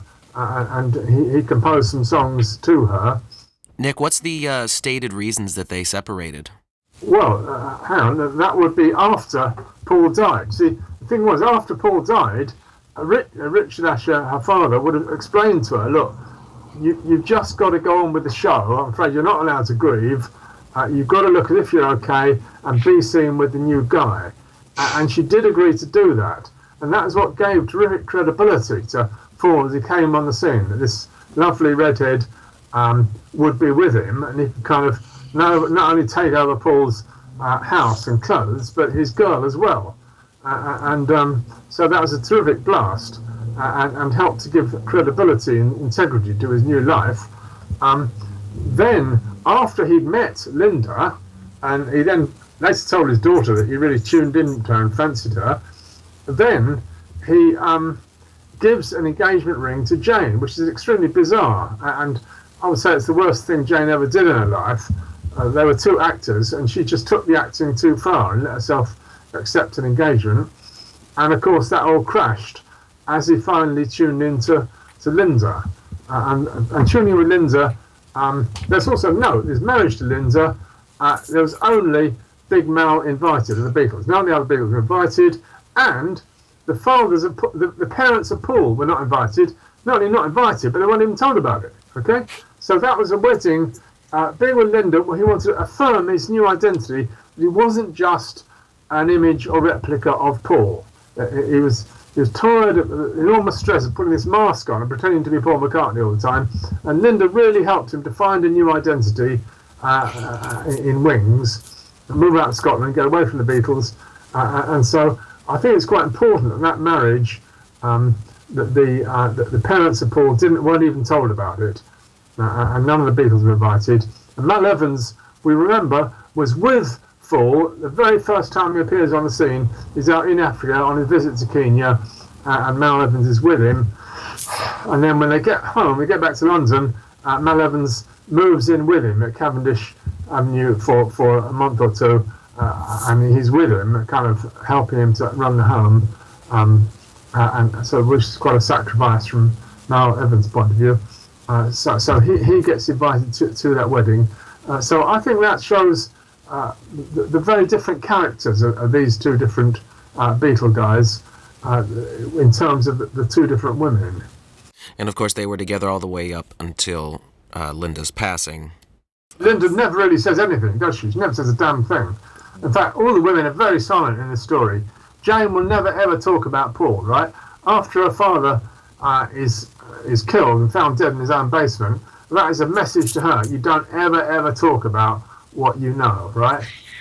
Heather Mills almost did. I'd actually like to hear more about her because I've seen clips of her where she seems pretty adamant that she's got some very heavy details. Absolutely. She's got a box of all this information that would blow away the world, and that, it's just too much for the world to understand, but that she can prove it. If anything happens to her, it's going to be revealed. And she has to be talking about the replacement of Paul by Faul. Mm-hmm. And she got death threats, too. So... Did she know who she was getting involved with when, at the beginning of their relationship? No, I think she thought she was marrying Paul McCartney, James Paul McCartney. Was astonished she actually was marrying Billy Shears. And is there anything that's ever come out about what she may have found out? Has she ever actually said anything? She's made lots of implications. Yes, she has. She's made a lot of implications. That's what I'm curious about. I think she's legally constrained. I think there was something about their divorce agreement that she had to conform, and she'd otherwise lose millions, maybe.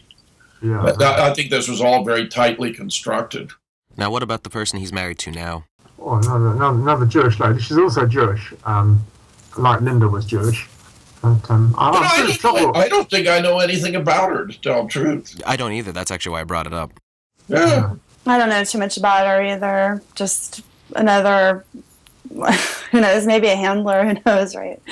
Yeah. Well, that's why I was wondering, is there anything that even looks fishy with the person he's with now? Because there's a lot of women in this story that you wish they'd tell their story, and they don't.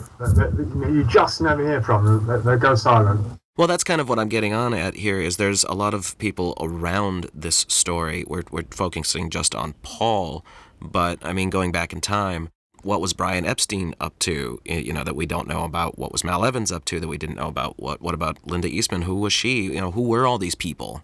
Well, Mal Evans met an untimely death right before he was going to publish his tell-all book on the Beatles. Yeah, right. About a week before he was going to publish it. And it disappears, right? His manuscript completely disappears. His manuscript, his suitcase full of Beatles memorabilia, and his body all went missing. Okay, that's about the fishiest thing you could possibly say. It doesn't prove anything, but my goodness, that's just ridiculous, And then his ashes get lost, Well, Jason, you don't want to be too strict in your use of the word proof. It's evidence. It's an evidential indicator. Something was terribly, terribly wrong. It's like when they fired Paul's butler, Here was a man who had served Paul absolutely faithfully, completely devoted to him. And Mel and Brian come to him and say that Paul is firing him. This is because he obviously would have known that this was not Paul.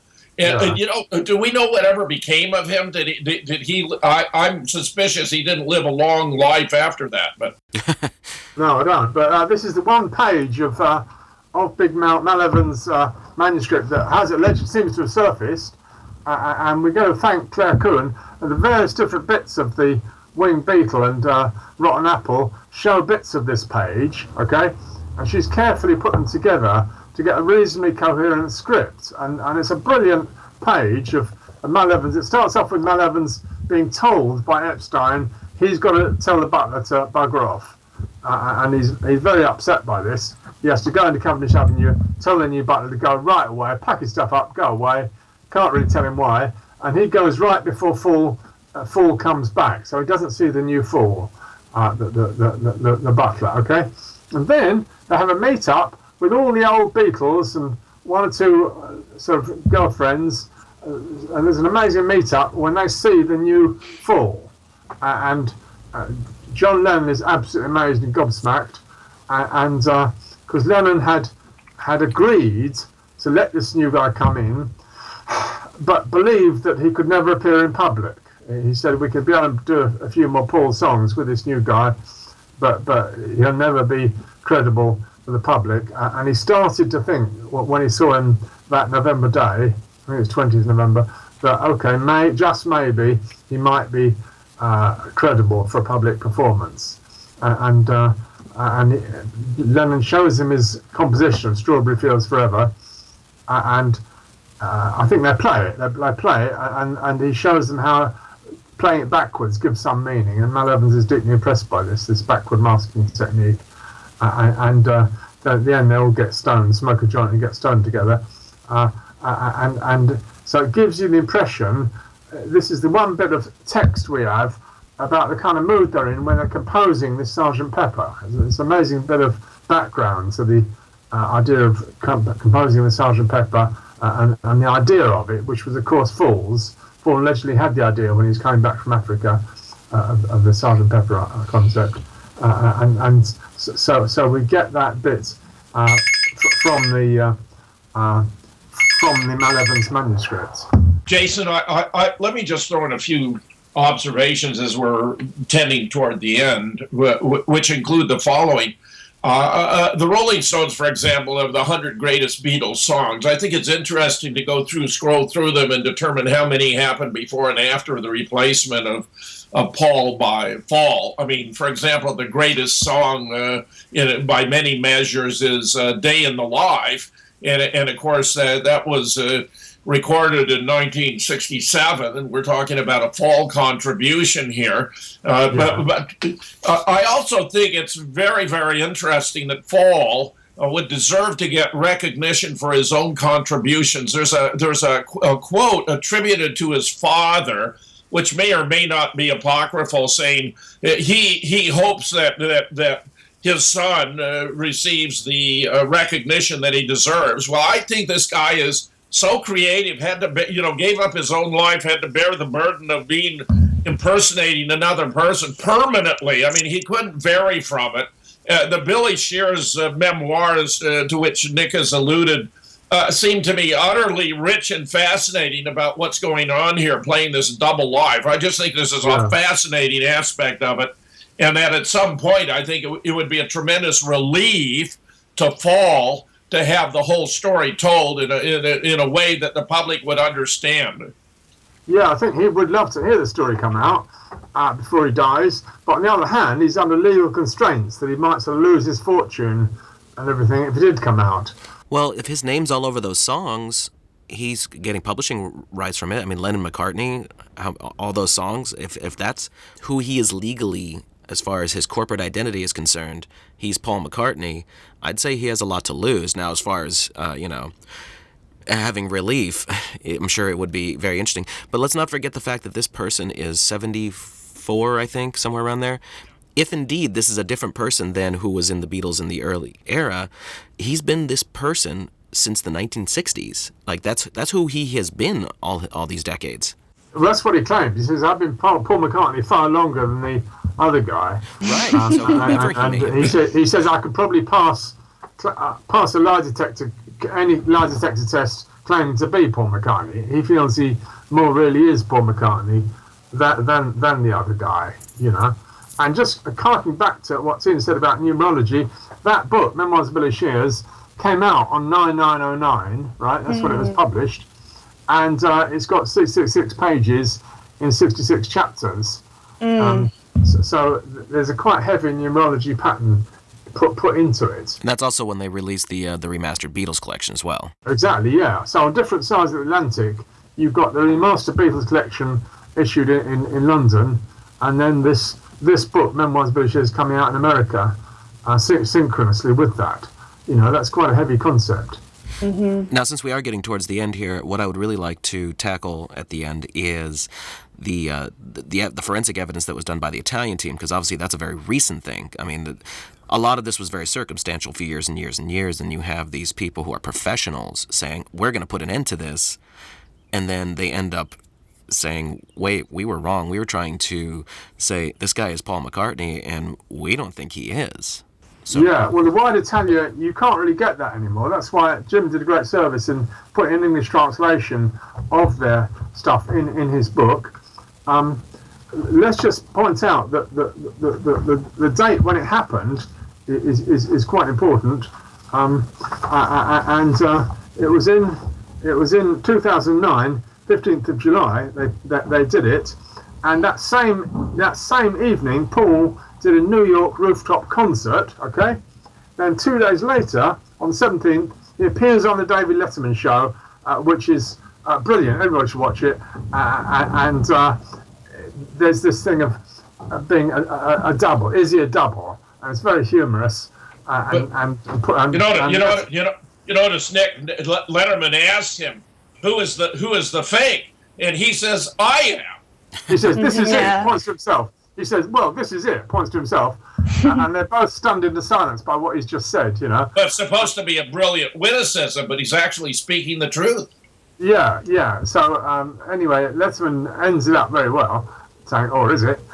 So that's a brilliant moment, I think. But let's notice how the Empire takes the attention away from that Italian Wired article coming out. It must have known in advance it was going to come out.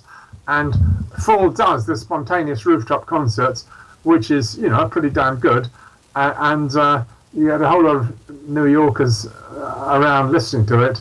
And that knocks it off the headlines, the Wired concert.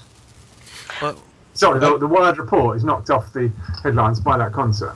I'd just like to add that for those who would like to look at the forensic evidence, might not have access to the book, they can go online on my blog, just do a search on why Ringo's confession, "We Replace Paul," appears to be authentic, because I put that on my blog, jamesfetzer.blogspot.com, and it embeds the forensic evidence, also photographs of the difference in their height, and explains the situation in general, as well as reprinting Ringo's confession from the Hollywood Inquirer.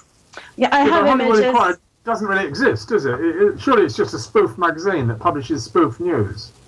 Well, I think it's used as a conduit to get out information without having to attribute it in a more specific way, so you can use plausible deniability and say, well, that's just a spoof. But where I think it turns out to be an important vehicle for getting out truth, just as I believe this confession they published from Ringo is indeed authentic. Tina.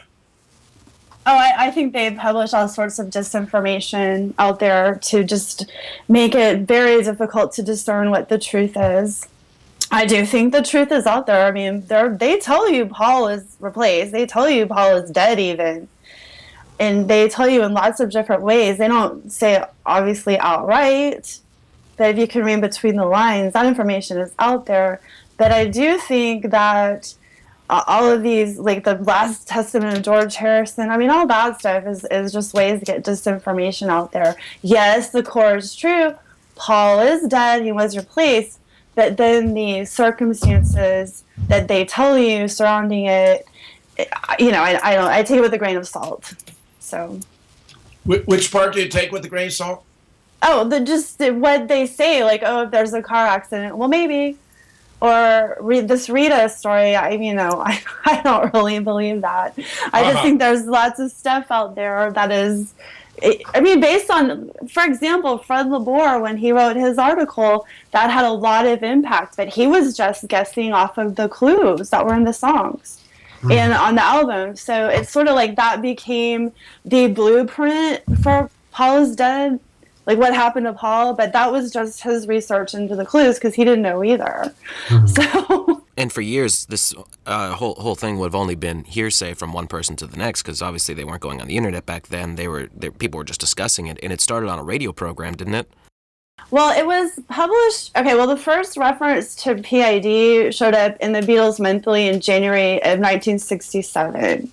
And they published something like, oh, there's this rumor that Paul died on the M1, but of course it's not true. Just a denial, yeah, official denial. Yeah, and then later in '69, in September, somebody published on the West Coast in a college paper that Paul had died, and then Tom Zarsky called into Russ Gibbs' show in October, saying, oh, did you hear that Paul was dead?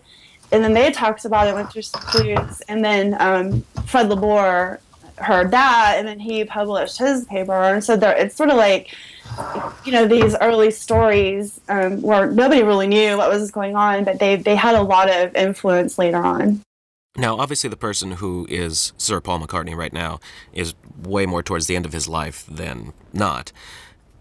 Is there any way that if he does pass at some point in the next however many years, this could be proven? Well, yeah, the whole question of DNA sampling will come, and we'll be looking. The first thing we'll look at, does his will allow DNA sampling? If he might say, "Oh, just cremate the body and nobody's allowed to do it," but if it does allow DNA sampling, then the whole can of worms kind of come open, and people who can get DNA, well, from relatives of Paul, like Mike McGear, who are still alive, and there's the German lady with a daughter, who's got a daughter from the old Paul, and she has got, presumably in Germany, people have still got the DNA of Faul, who allowed his blood to be sampled. So allowing DNA sampling of Faul when he passes away will really open up the whole thing in a big way. And I think that there's TV programs already prepared. I mentioned earlier the story of the guy who bought Paul's Aston Martin, right, in Italy. He had the program, was it Discovery program people came up to him from the BBC and interviewed him, and they said that it was for a prospective Paul is Dead program that would come out when Paul passes away. Okay, so I think that program stuff already waiting in the wings for when Sir Paul passes away. I think a problem with the DNA testing is there's no chain of evidence from Paul McCartney. There's no what? There's no chain of evidence. There's nothing that proves it's from Paul. I mean, people could have a wad of hair and say it's Paul McCartney. You can use relatives of Paul. You've got relatives of Paul's family still alive. And Mike McGear, I'm not confident that he's going to allow any comparison between himself and Faul. And even if they do have DNA testing, it would have to be somebody completely independent so that the results weren't manipulated. Tina, you're missing Nick's point, which is that their genetic constituents in the DNA molecules for family resemblances, and there are relatives who are alive that could be compared to the then now recently deceased individual going by the name of Paul McCartney to determine whether or not he's a familial relative or not. I mean, it's one more case where it seems to me you make the mistake of saying we'll never know, when in fact there are good reasons why we might very well know. I'm familiar with DNA testing. I'm just not optimistic that Mike McGear is going to allow it, because he has been, it's a way of knowing. I understand, but I'm not confident that it's going to. Which, of course, might become an object of arbitration. It might involve a lawsuit. I think Heather Mills, once he's dead, too, may not be obligated in the same way she is now, but we don't know the particulars of her legal arrangements here. It's clear they were very skillfully contrived to inhibit her from releasing this information. But it's rather preposterous to assume she'd make such a point of it that she'd not actually have the proof, which once again would resolve the issue. Yeah, well, let's come back to continue to be so skeptical about our never knowing. We are going to know. Hang on. Tina's got legal experience in this. Let's ask her again. Are there no other relatives? For example, there's Aunt Jin of Paul. There were aunts he had. Have not they got any descendants? Surely there must be other relatives of Paul's father and mother. Are there not? Well, I'm not saying that there aren't relatives, and in theory, yes, you could take Mike McGear and compare it to Faul. But my concern is that all of these people are in on it. What kind of threats have they gotten, or what kind of payoff have they gotten to keep silent? That's a very legitimate point. If this thing has been set up all these years, they've already thought of all these things. Yeah, so you would have to compel somebody to donate DNA evidence, but what sort of legal theory are you going to use? Like, who would have standing to force them to give blood the daughter or hair? of Bettina Huber in Germany. She take out a lawsuit. Bettina Crispin, yes, she had the paternity case against Faul. Yeah. And she was trying to prove that she was Paul's daughter.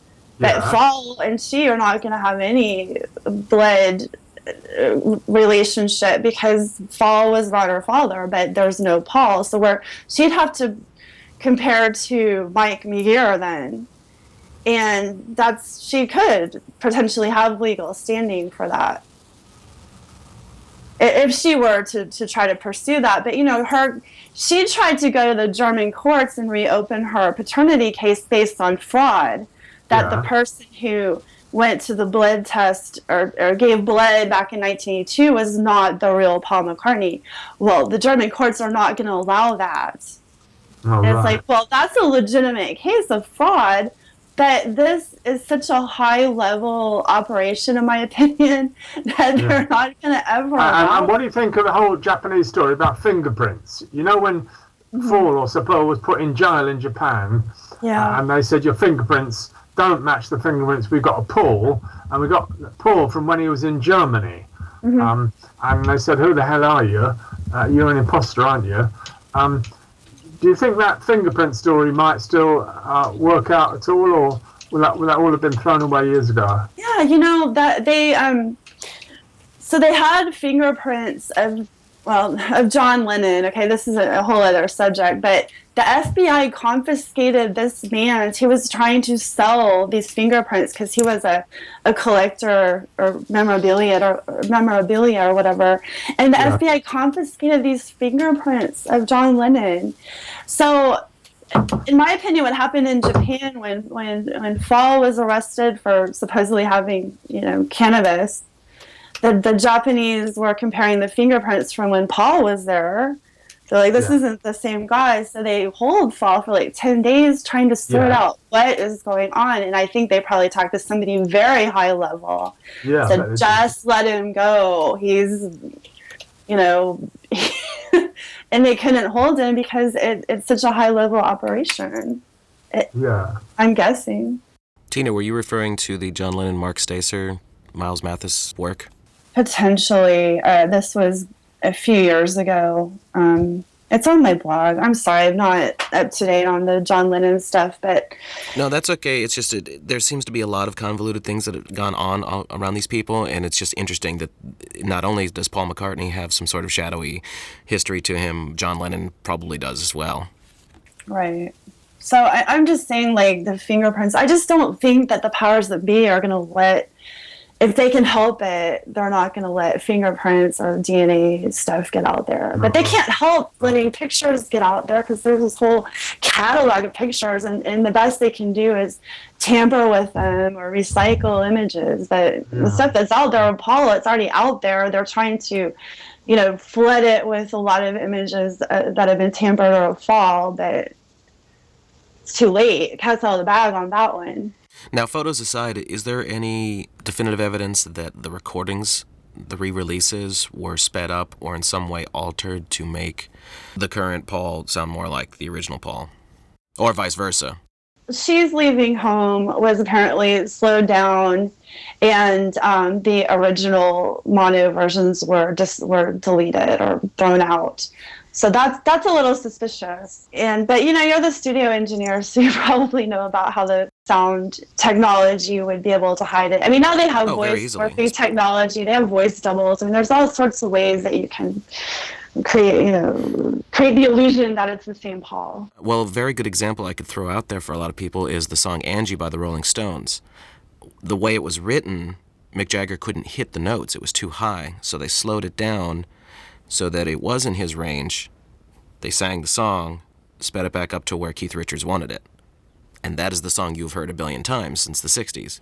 Or 70s, I'm not actually sure when that one came out. But anyway, it would have been on tape, Mm-hmm. So yes, the even way back then, very easy thing to do. I mean, speeding up and slowing down tape is actually a staple for a lot of the effects we now use to this day, even digitally. So in this day and age of auto-tune and Melodyne, you could easily change pitches and tunes and no problem whatsoever. I fix people's vocals all the time. So anyway, that being said, we're pretty much at the end here. I was just wondering what everyone's final thoughts would be on exposure. What do you think the consequences would be if this came out definitively, smoking gun, can't deny it anymore? Tina, what do you think? Well, I think there's still a lot of people living with blinders. They don't want to see stuff. I would hope it would be a wake-up call to them, and it would be motivation for them to just really examine some of the media lies, the propaganda, the psyops, and just feel like not fall for everything that they're told on the media, and just be a little bit skeptical and do their own research. So they're not led down the garden path, because, there is supposedly the New World Order agenda in place, and people are led by the hand down this path. So I would hope that they would say, no, I'm not going to keep going in that direction. Thank you, Tina. Nick, what do you think? Well, I'm not sure there is a smoking gun. Phil says, can you prove it? I would say, well, you've got to listen to the music and experience the story. It brings us to the central question of real identity. Who really is this person? And we find that question and paradox so often in the modern world, especially with, for example, fabricated terror events, where the empire stamps an identity, a false identity, onto somebody, and that is then given out to the news. So I think this may be very common, and also, as Mark Devlin kind of indicates in his book, Musical Truth, people getting to the top of the food chain, the threat of being replaced or getting something done to your soul or personality may be very common these days, much more so than we realise. Maybe a kind of risk of getting too high up in the modern world, of being successful.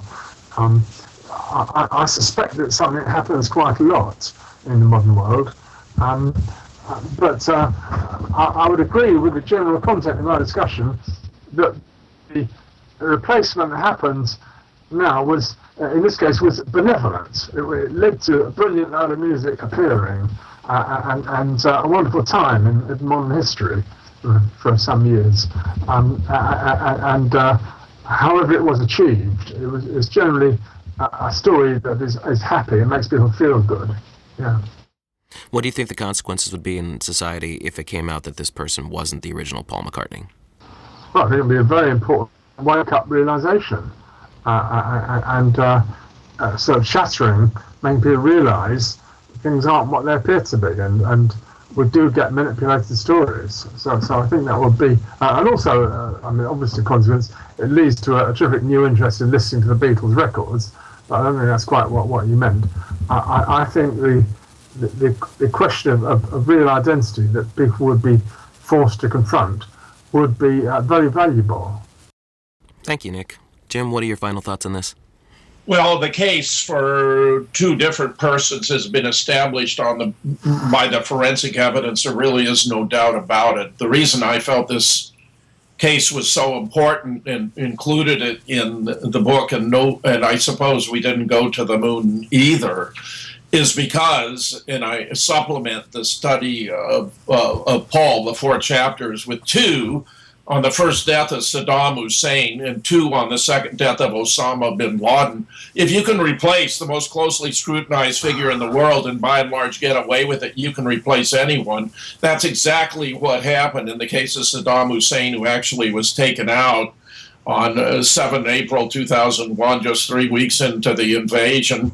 I was contacted by the mother of the bomber pilot who took him out, who wanted to know the truth, and I was fascinated as she supplied me with one proof after another.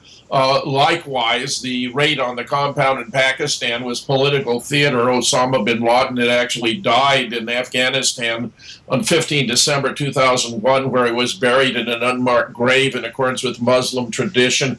Nick has published an article about it entitled Osama bin Laden, 1957 to 2001. David Ray Griffin, the dean of 9/11 studies, published a whole book about it entitled Osama bin Laden, Dead or Alive. Even Fox News was on top of this story, because on 26 December 2001, now this is just less than 2 weeks after they reported that Osama bin Laden appeared to be dead, and you can even find that right now online still.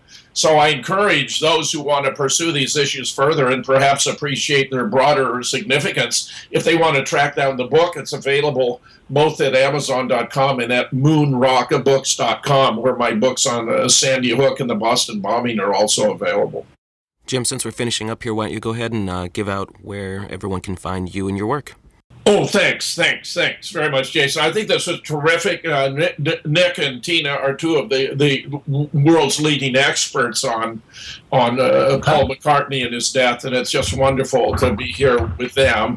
The Real Deal is Monday, Wednesday, Friday from 8 to 10 p.m. Eastern time. That's a video show. Just do a search on the Real Deal, MBC, Media Broadcasting Center. Tuesday, Thursdays, I do the Raw Deal on rentsradio.com. That's from 8 to 9 p.m. on Eastern time. In my blog, not to go through the litany, the best where my most current articles are published, including 3 now on the Orlando shooting, not all authored by myself, but the best work I find put together there to inform people about these elaborate staged events is jamesfetzer.blogspot.com. And I want to thank you, Jason, for having the foresight to put this show together. Oh, thank you. I definitely appreciate having everybody here.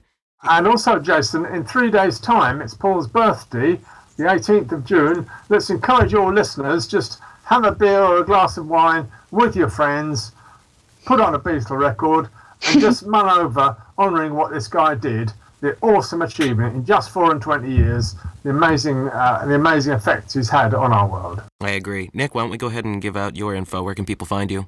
The Life and Death of Paul McCartney, 1942-66, a very English mystery. It's just get it on Amazon. And Tina, how about you? I have a blog called plasticmacca.blogspot.com.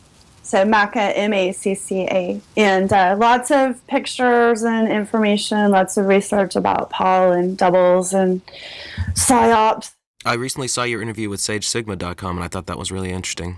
Oh, thank you. Well, thank you so much, everybody. I sincerely appreciate all of your time. I think we went over a whole lot of data, and I hope this gets out there the way I would really hope, especially in honor of Sir Paul's birthday coming up, or James Paul McCartney's birthday coming up, I should say. Yeah. That's right, yeah. Thank you, everyone, so much. Take care. I really enjoyed this interview today, but this show hit me in a lot more of a personal way than a lot of the subjects that we've discussed here. The Beatles have been a huge influence on me musically for a very long time, and the thought that all was not as I always believed to be is definitely disconcerting. As always, do your own research and make up your own mind. I recommend that for all of the esoteric and interesting things we discuss here.